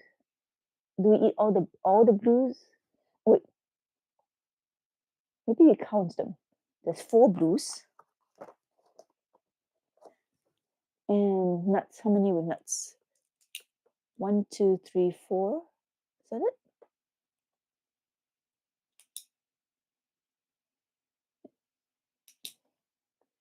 Maybe I'm on the wrong track again. Maybe not counting.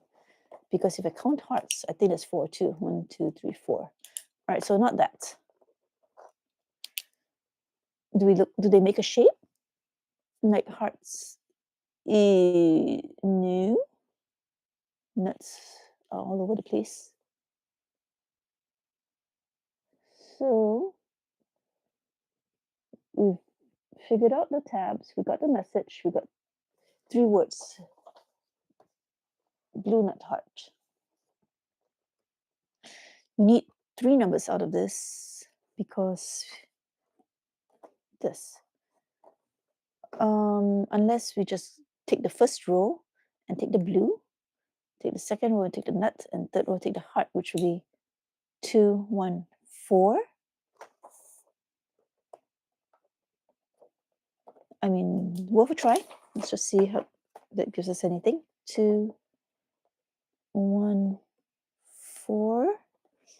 And day 20 goes, nope, it starts with bottom down right. So that's no good. All right. What else do we do with blue nut heart to get 3 numbers out of here?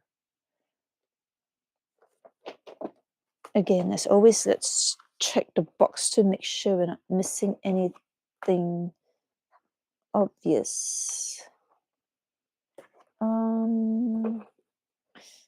There's a big chocolate here. There's something taken out of him, but not the type of chocolates we're looking at. Looking at this, don't see anything. They don't hide it that securely, I think. All right, so this is what we got, blue nut heart. We discovered what was eaten by the man. Do we have to draw a symbol of this? Anybody got any ideas before I turn to the clues? I mean, this blue makes a sort of a T, but sideways.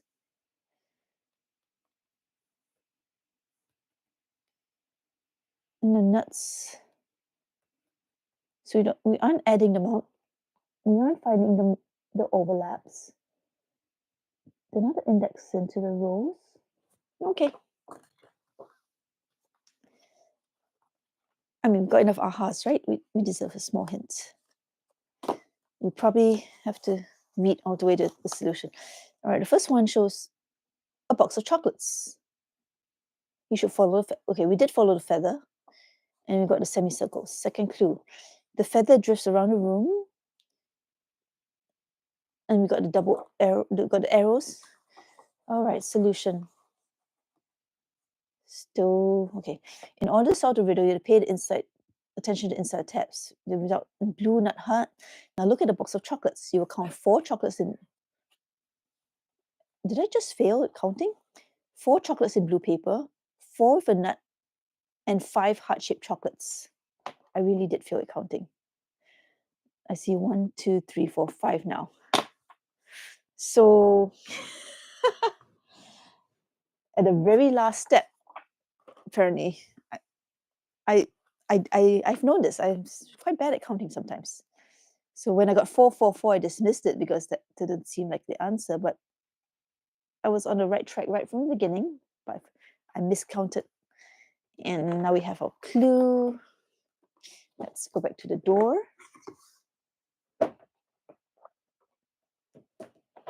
Where is day 20? And the clue is top right, top left, and up. Moon, star, moon. Day 21. Just about see it. All right, we're getting so close. There's so many doors open. Now, I mean, we've used all the other things that I've noticed so far. So I don't know what's going to happen in the end. But this one's going very well. All right, exit the game. Yay, let's do story time. 17, 18, 19, 20. Okay, short one. The next room is black as night. Is there no light switch? Obviously not. Your eyes slowly get used to the dark. You can vaguely see various objects. Several cardboard boxes stacked on top of each other. A hat that has seen better days. A rocking horse. 2 coconut halves. Oh, this seems to be some kind of props room stuffed full of interesting things. Discarded bits and pieces. Some old paintings. Hey, they would actually look really good in your drab living room. Something about the sight brings back strange memories and almost makes you a little sentimental. Hastily, you fight the urge to sing Last Christmas. This is neither the time nor the place for Christmas songs. You better concentrate. Now open door 21. Door 21. What do we get? Where is door 21? Right up here. Pieces of things keep sliding in from other boxes. There's a lightsaber from another day. All right, how are you supposed to see anything in the dark? Only a flashlight would help. Hang on, not in this room. The light would be blinding. You should shine a light next door, but don't break anything. If you don't see a clue, turn off all the lights except the flashlight. Code from small to large. The next door? I mean, I guess room 8 is open. Do I have to shine a light? Room 15 is also open. This is really strange. Do I have to actually turn off the... Can my phone fit in there? Do I have to turn on my real light? All right, I'm looking in there. It's a bunch of things. I see a sorting hat, a volleyball. All right. This card. I will, and I can't open 17 because it was the day where we had to slide the mirror in. Oh, there's a Thanos glove there. All right, I will try it. Let's turn off the light. And now it's really, really dark. And let's turn on my phone flashlight and stick it in there somehow. Let's see. I don't know what I'm doing. It doesn't really go in there. The cardboard's too thick. Nothing's showing up. How about from down below? Still, how about from the top? I might need to get a hint on this on the back. Nope, it's double layer cardboard everywhere. This isn't working. All right, light back on. Let's reread that clue again. We have all these cards coming out now. How are you supposed to see anything in the dark? Only a flashlight will help. Hang on, not in this room. Wait. Not in this room. Yeah, shine a light from next door. The next door is this one. But don't break anything. So we still didn't see anything. Let's get a little hint. This is very confusing. First clue. This much is clear. You need a flashlight and you shine a light somewhere with it. But not here in this room, but next door. What could that mean? Probably an adjacent room. Why did you try it? But be careful not to break anything. You don't need to cut or tear. Do you remember a spot nearby that was particularly good for lighting? Well, I mean, this room was the puzzle room that needed to shine a flashlight here. But we did that already. So I'm not sure how that will apply to that, unless I'm shining up from there. But again, it's double layer cardboard. I'm not sure how strong they expect my flashlight to be. Okay, second clue. Shine the flashlight in the hole in the next to the jewelry. All right, so they wanted me to shine it here, where the red light was. Watch the walls of room 21 carefully as you do this. Really? All right then, let's try this again. I didn't read the whole clue, so I don't know exactly what to expect. But I'll turn the flashlight on, shine it in the hole. Oh my goodness. So there are, oh dear, how do I show this? There is something happening. I will move this up. And you can see 3 bright dots in there. The wall in there the room next door must have holes in the wall so that light shines in. And if you look on it, I think there are faint red numbers you can actually make out. Let's see if I bring this up to the camera. I don't know if that's going to work. I'm barely being able to see it myself. I'm going to put this down, get my glasses. I can't see very well in the dark. Let's line this flashlight up. Oh, now I blinded myself. There goes my night vision. You know what? I'll kind of remember where they are and then turn the light back on. Because I'm not going to... Let's see if it'll be easier to see the light on. All right. Light back on. No, I'm going to...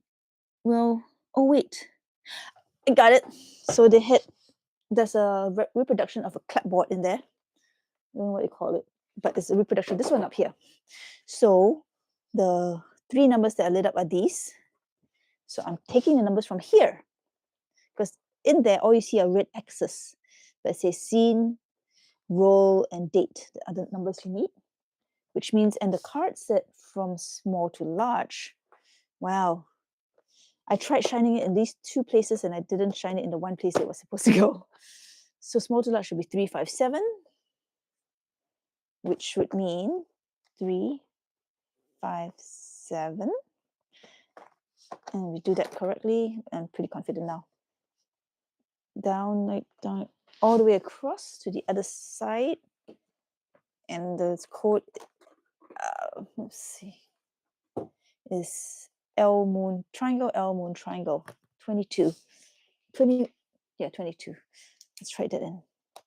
We're getting so close to the end. Oh, they're getting a lot of mileage out of that little hidden room, aren't they? How do I turn on my flashlight? But yes, that was difficult. When this is done, I'm going to rip that open so we can see exactly what's happening inside that room. But that was cool. And so I think that's the puzzles for today. Exit. Let's have some story time. 22nd.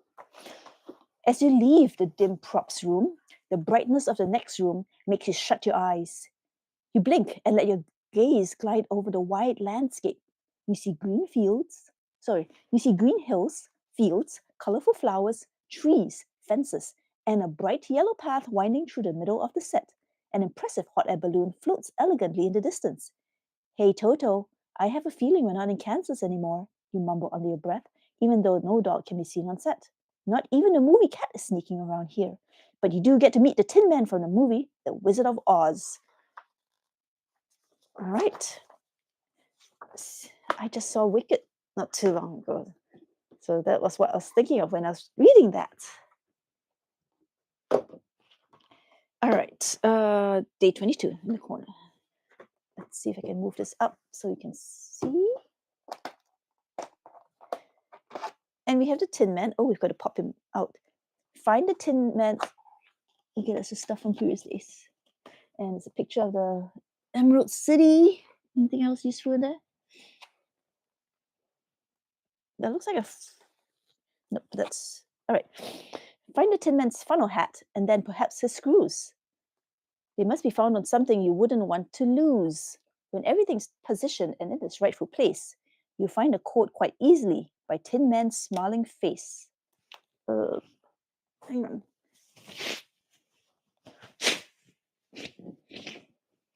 All right, let's pop him out. We have to find screws somewhere, I guess. And his face somehow will give us the clue. Are there screws on this board that there's some screws here. We need 3 that are not quite in a row. There's some screws up here. What else? Those are definitely screws. The distance between them does not line up for the holes in this guy. So where else? Maybe on the back. Maybe we'll have to come back to that. All right. Front. Nope. Back. Nope. All right. Let's go back to there. Oh no, pieces are falling out. Where's the clue again? Find the Tin Man's funnel hat. Oh, yeah, we have to find his hat. This poor thing got cut up. All right. Where can we find a hat? So one of those like triangles? No. Oh, this is like a searching. Searching's hard. Searching's very hard. My eyes so naturally just gloss over things that are like not important. Keep searching for other things. Has anybody seen anything? If it's just a hat, maybe the back might be important after all. I keep having to do this. Flip over this lightsabers thingies, but no, those. What is the Tin Man's hat? Looks like a little funnel. Oh, look, a little Tin Man puppy right here. So it looks like a little funnel. So we have to find something that looks like a little funnel. Keep saying that word. Doesn't make it appear any quicker. On the sides, on the inside of the sides.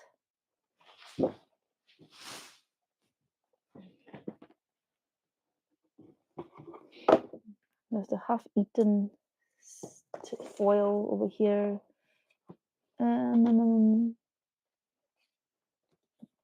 Picture scenes. Let's do a little more systematic search. Paper clips, USB stick. Wow, this is very well hidden.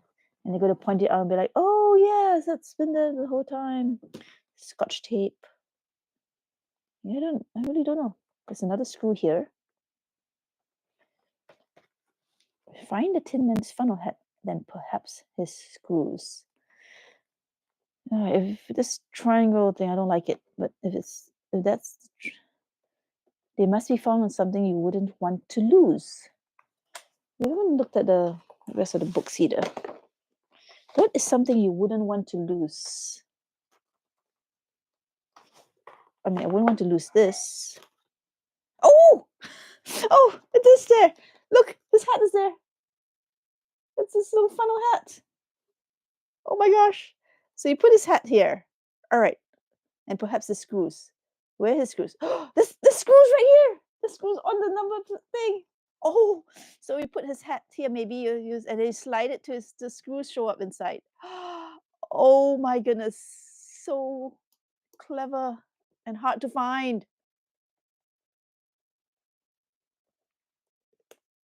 And it's like this. And we have screws. These 3 screws are in place. Let's see, sometimes they hide in the solution used in the normal escape rooms. Equivalent. Oh yes, this is the solution wheel, and the answer is right there. Okay, so we have this. Yes, the screws are in place. That's what everything positioned in its rightful place. You find the clue quite easily by the Tin Man's smiling face. I assume we just read this clue 162. Oh wait, is he supposed to smile? Am I supposed to pop out his mouth? No. Okay, he's just happy now. All right, 162. Let's see. Wait, no. Yeah. Oh wait, flip this over. Day 22 is then right, up, and top right. Hex, triangle, Y, hex, triangle, Y. Yes! We did it without using hints. It's always satisfying when that happens. But that was a tough find. Oh. I think I saw those screws at some point, but your brain just filters out information because it's when you're overloaded. And there's definitely an overload of information in this game. This is very, very elegant. Although we did have to read that clue card like 3 times. But that's what it's there for. Okay. Exit. Story time 23. It was a long one. Behind the next door, we find a set of an artificial-looking, idyllic American small town. Pretty pastel-colored houses, trimmed hedges, whitewashed fences. Parked in front of a family home is an empty car. The door is open, so you slide into the driver's seat. The radio is on, but the reception is poor. You twist the little dial around and change the frequency. Hissing. Then you hear a man's voice. Has just taken a seat in the vehicle. Immediately followed by a screech so shrill that you have to cover your ears. After that, the noise turns to classical music. What was that? You look through the windscreen in confusion. In front of you, a woman is crossing the street on a bicycle, closely followed by a man with a bouquet of flowers. A little later, a VW Beetle with a dented bumper drives by. They must be extras. That's surprising. You never saw actors in any of the previous sets. You were always alone. You wave, but the passers-by take no notice of you. You rub your forehead, pondering. You have no idea where to look for the code for the door to the next set. Your gaze falls on the passenger seat, where some notes are lying. Someone seems to be marking the path of the extras. You stop. Not another map puzzle. 3 of the inscriptions read woman on bicycle, man with flowers, and VW Beetle. What on earth is going on here? You look through the windshield again, and your jaw almost drops, as before your eyes, the same woman with the same bike walks past again, followed by the same man with the flowers, followed by the battered VW Beetle. Gradually, you discover a whole lot more extras who seem to have regular movements. It's high time you paid attention to them. It seems as if they were all staged especially for you. You hastily try to understand their movement patterns and make notes. There's the map right here. It's just map day today. I don't know which is. Okay, the letters are in all directions. Ice cream van, woman on bike, man with flowers, colleague, woman. Okay, so you can. Let's open the door and see what we have. Where was 23? There. Got a bunch of cards. And inside, it looks like the car with a man with flowers, woman on bike, and where's the beetle? Let me show you. Oh, man on person on bike. But it doesn't look like there's actual clues in there we need. So let's look at the cards. You can kind of see that. And there's shapes and paths on the cards. What do here? All right. This is 3. Okay, let's look at 1 first. Stage direction, extras movements. Delivery van goes up and down, passes by goes zigzag, bus driver does a zig, and the VW Beetle goes a spiral. So these are all labeled with things. Do we have to find them on here and draw these shapes and see what happens? I mean, that's my guess. The question is, well, I guess there's no question. We just write these out. This becomes a message somehow. I see a woman on bike like multiple times, and then there's the label is sometimes it's on the bottom, sometimes it's in different directions. So maybe we have to turn these and draw them in the correct direction. So I guess I'll just follow directions. If I move this closer so you can see better. Stay. Good. All right. So S1. Let's start with the delivery van. Can I find the delivery van? Oh, here we go. So do I stay within the box? Do I go to the next box? Do I just draw it in a box? Like that? I think that's the only delivery van I see. All right, passersby. Passerby?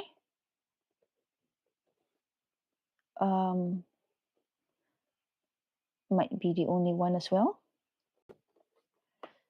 VW Beetle. Searching. Oh, here we go. So this one's a sideways one. So it goes like this. It looks like a 6. Bus driver.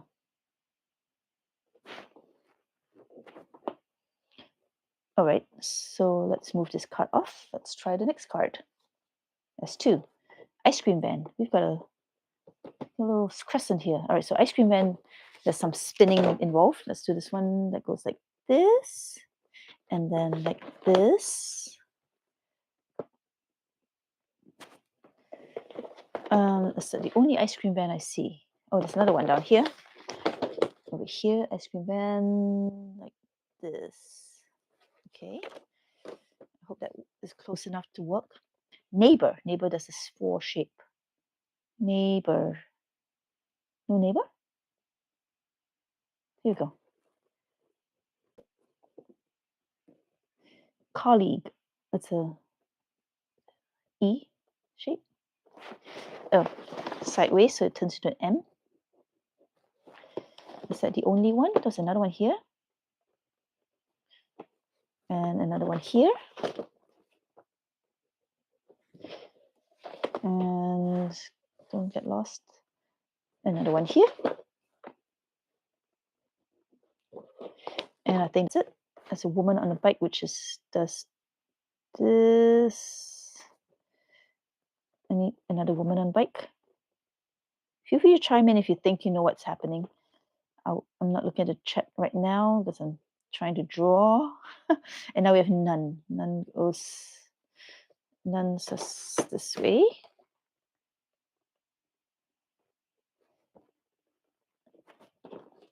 All right, that's it for this card. Now we have the jogger. So another jogger. A couple goes this way. Oh, that's challenging. Man with flowers. Sit down. Doop, doop. And the last one is policeman. All right. This looks like away. Film. Set. Cut away. Film. Set. What's that? AZ? 4Z? And must go. Something must go. Cut away film set. Something must go. This is important. All right, let's. If someone can figure out what it's saying, it's a neighbor and a passerby. 4Z must go. It really does say 4Z. Cut away film set. 4Z must go. What do they mean by cut away film set? I mean, movies you cut away to the film set. If I move this back, okay, camera back, now you can see the whole board. And the question is, what is 4Z? Is there, have these things been labeled? Anybody have any suggestions? I know it. I got scissors. We're ready to cut. Film set. The film set for this movie, which is, I think, the Truman Show, maybe? Or do I open up the where was the box? Flipped 23. There we go. Cut away the film set. 4Z. What was 4Z? I mean, do I cut into this film set? 4Z, force, 4. Am I supposed to reinterpret as something else? None of these look like 4Z. Let's check the back. Okay, is there something on there? Like something obvious. This also looks like a film set. I don't see anything that looks like a 4Z. See pub. Let's go to the back. Film set 42.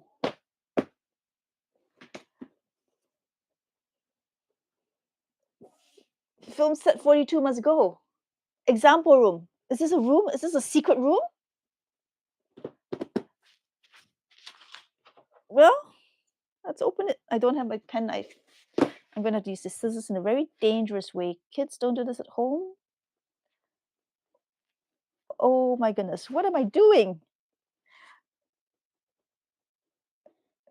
I'm going to just carve this and see if I carved it hard enough. This 4Z is actually just 42. All right. I'm so good. I'm going to like hurt myself. You know what? I'm going to do this the right way. I'll be back with a knife.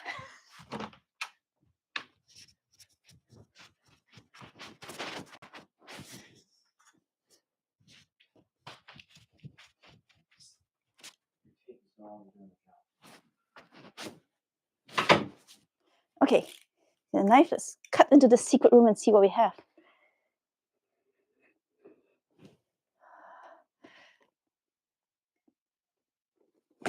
Oh yes, it cuts through. And here. Okay. Well done! You have found room 24. Stop, do not open. First read calendar sheet 24th December in the storybook. But it's not the 24th. All right, well, we do not open this. We open it tomorrow.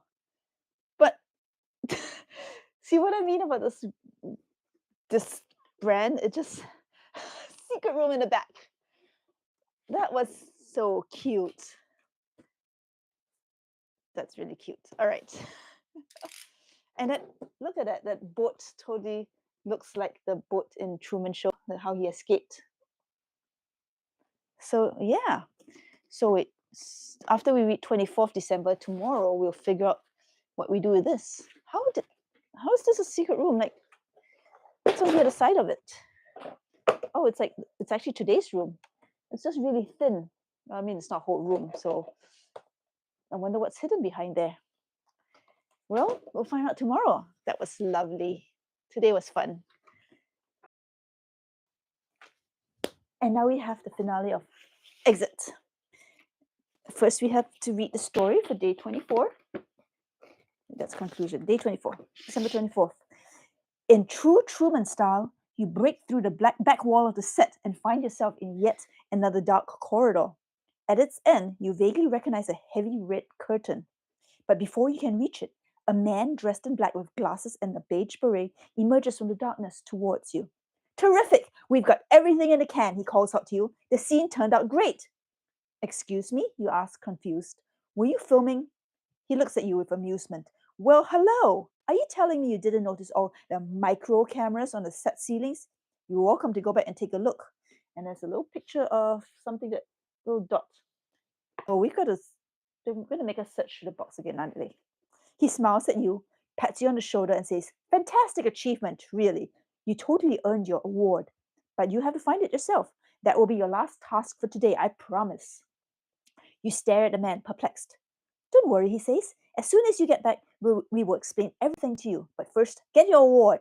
Come back when you have found it. I need to prepare a few things in the meantime. Oh, yes, so it isn't too difficult. Here's a little tip. There was this hilarious moment. It was the 6th scene recorded by our special cameras. There you stood with both feet on your award the whole time without suspecting even a tiny bit. Totally fabulous. With these words, the man spins on his heel and walks away, laughing to himself. Start looking for your award now. You can only open door 24 when you have found it. Okay, well, I don't know what to make of that. They said the 6th scene. So day 6 perhaps? Let's go to day 6 and see what we got. This was the day we made our little instrument. And we stood on the award. Do I have to pull up the floor of day 6? Let's see what I know this thing is going to get destroyed anyway. So no. So I guess we'll special cameras. Do we have to look for those tiny cameras? Even with my glasses on, that's going to be challenging. Oh, all right. Let's pull up the floor. There may be nothing, but there may be something. Oh, this doesn't feel right. Oh wait, no, we're supposed to find the. It's not day 6. We're supposed to find all the doors that had cameras in them, and then find the 6th one. Oh boy. All right then. Let's start at day 1. Where's day 1? Here. All right. I wonder if I should take the camera down and stick it in the door so that everybody can see too. No, it'll just make you all motion sick. Seriously, day 1 doesn't look like there's anything. I'm gonna keep trying. This searching is not my strength when it comes to puzzles. Day 2. It's dark in there. Day 3. If I don't find one soon, I'm going to be very sad. Day 3. Did he say where the cameras were? On the ceilings. Oh, there is one on day 3. So if I tilt this up enough, there you can see it in the corner right there. All right, so you should keep a list of the set numbers we find. 3. Let's check 2 more carefully just to be safe. Yeah, I don't think I see anything in 2. There's nothing in 1. All right, so they're fairly obvious if you look carefully. So we've got 3, 4 now. 4. There is something in 4, right there in the corner, same place. Can you see? There, tiny little dot. So 4 on the list. 5. 5 has one in the far corner. This is awkward. There you see a little glimmer of the corner. 5. I hope I won't miss any. Now that's 6 where I was ripping up the ceiling. Nope, nothing in there. 7. 7. 7. Yeah, this one I saw it right away. Show it to you. There, little white dot in the corner. 8. Oh, yeah, the front top row is easy to see. I wonder why I didn't notice them before. 8 is there. And 9. 9 has it too. One up there. 10. 10. Where's 10? 10 does not have anything. 11. Here. 11 has one. This way you can see it. And 12. 12 is the matrix day. That was fun. But there should, oh, there is one. You only can see it when you pull out the blue, which I suppose you could do. 13.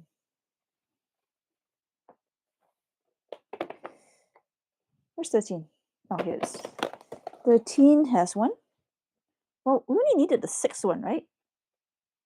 Should we just look at that one first? Which was day 9. Right here.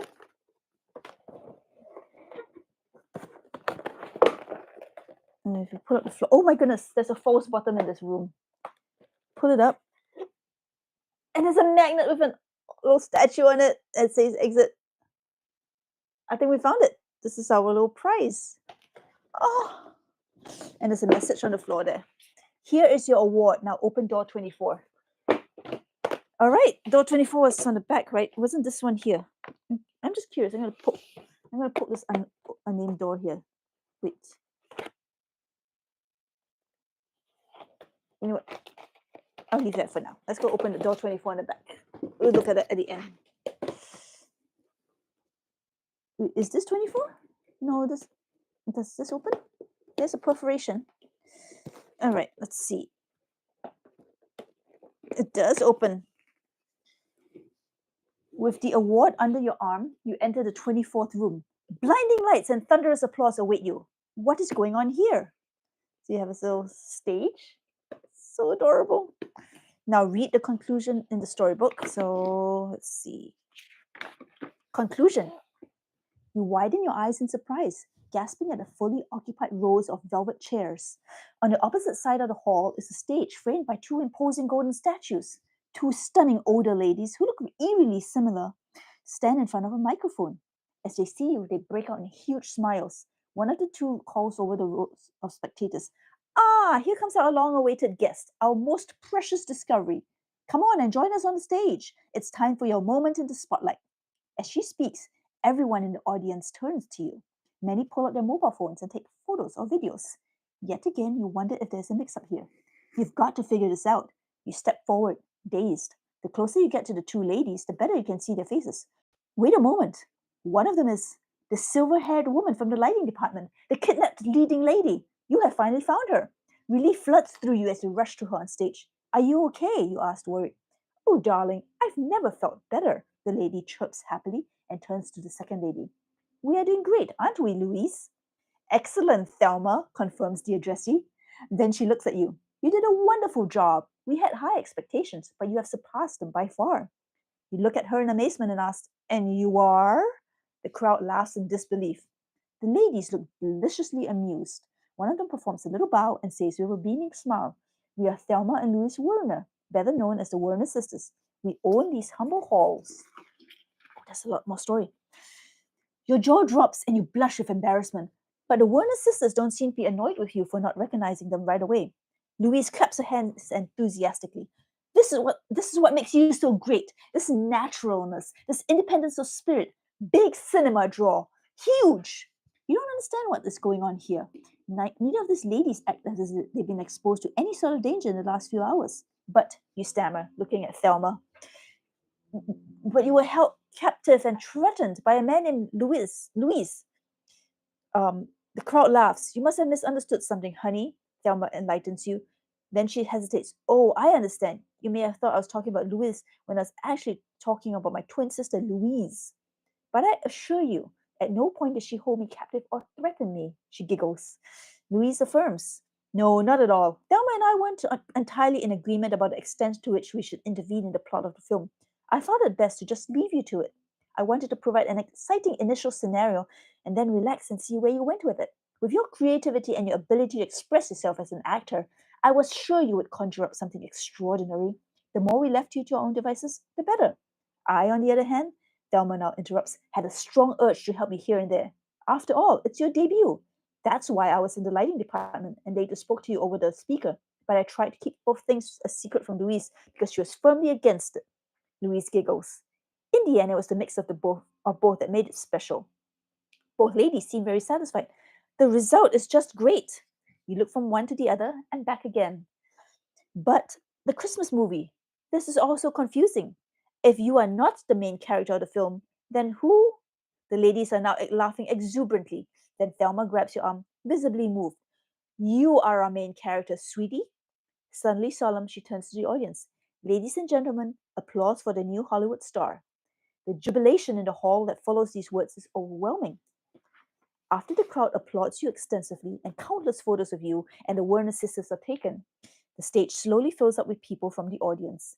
They are the staff who worked on the Christmas film, sound engineers, camera operators, set builders, props managers. They all pat you on the back enthusiastically and congratulate you.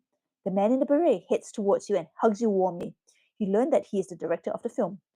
Man, am I glad you decided to take the red pill, he says. Otherwise, I would have only got half the fee. Much later, when the party on stage is well underway, the Warner sisters take you aside and tell you the rest of the story over a cool drink. Months ago, we developed an innovative film concept in which the main character themselves largely determines the plot and is filmed by hidden cameras without being aware of it. The protagonist was sought, and after a special casting call, you were chosen. Of course, they couldn't tell you about it. That would have ruined everything. You vaguely remember signing a bunch of papers after the audition back then, including, among other things, a declaration of consent to participate in experimental projects. Little did you know. It's going to be a long night of partying, the best of your life. You can hardly believe that your personal Christmas miracle came true and that you actually have made your breakthrough in Hollywood.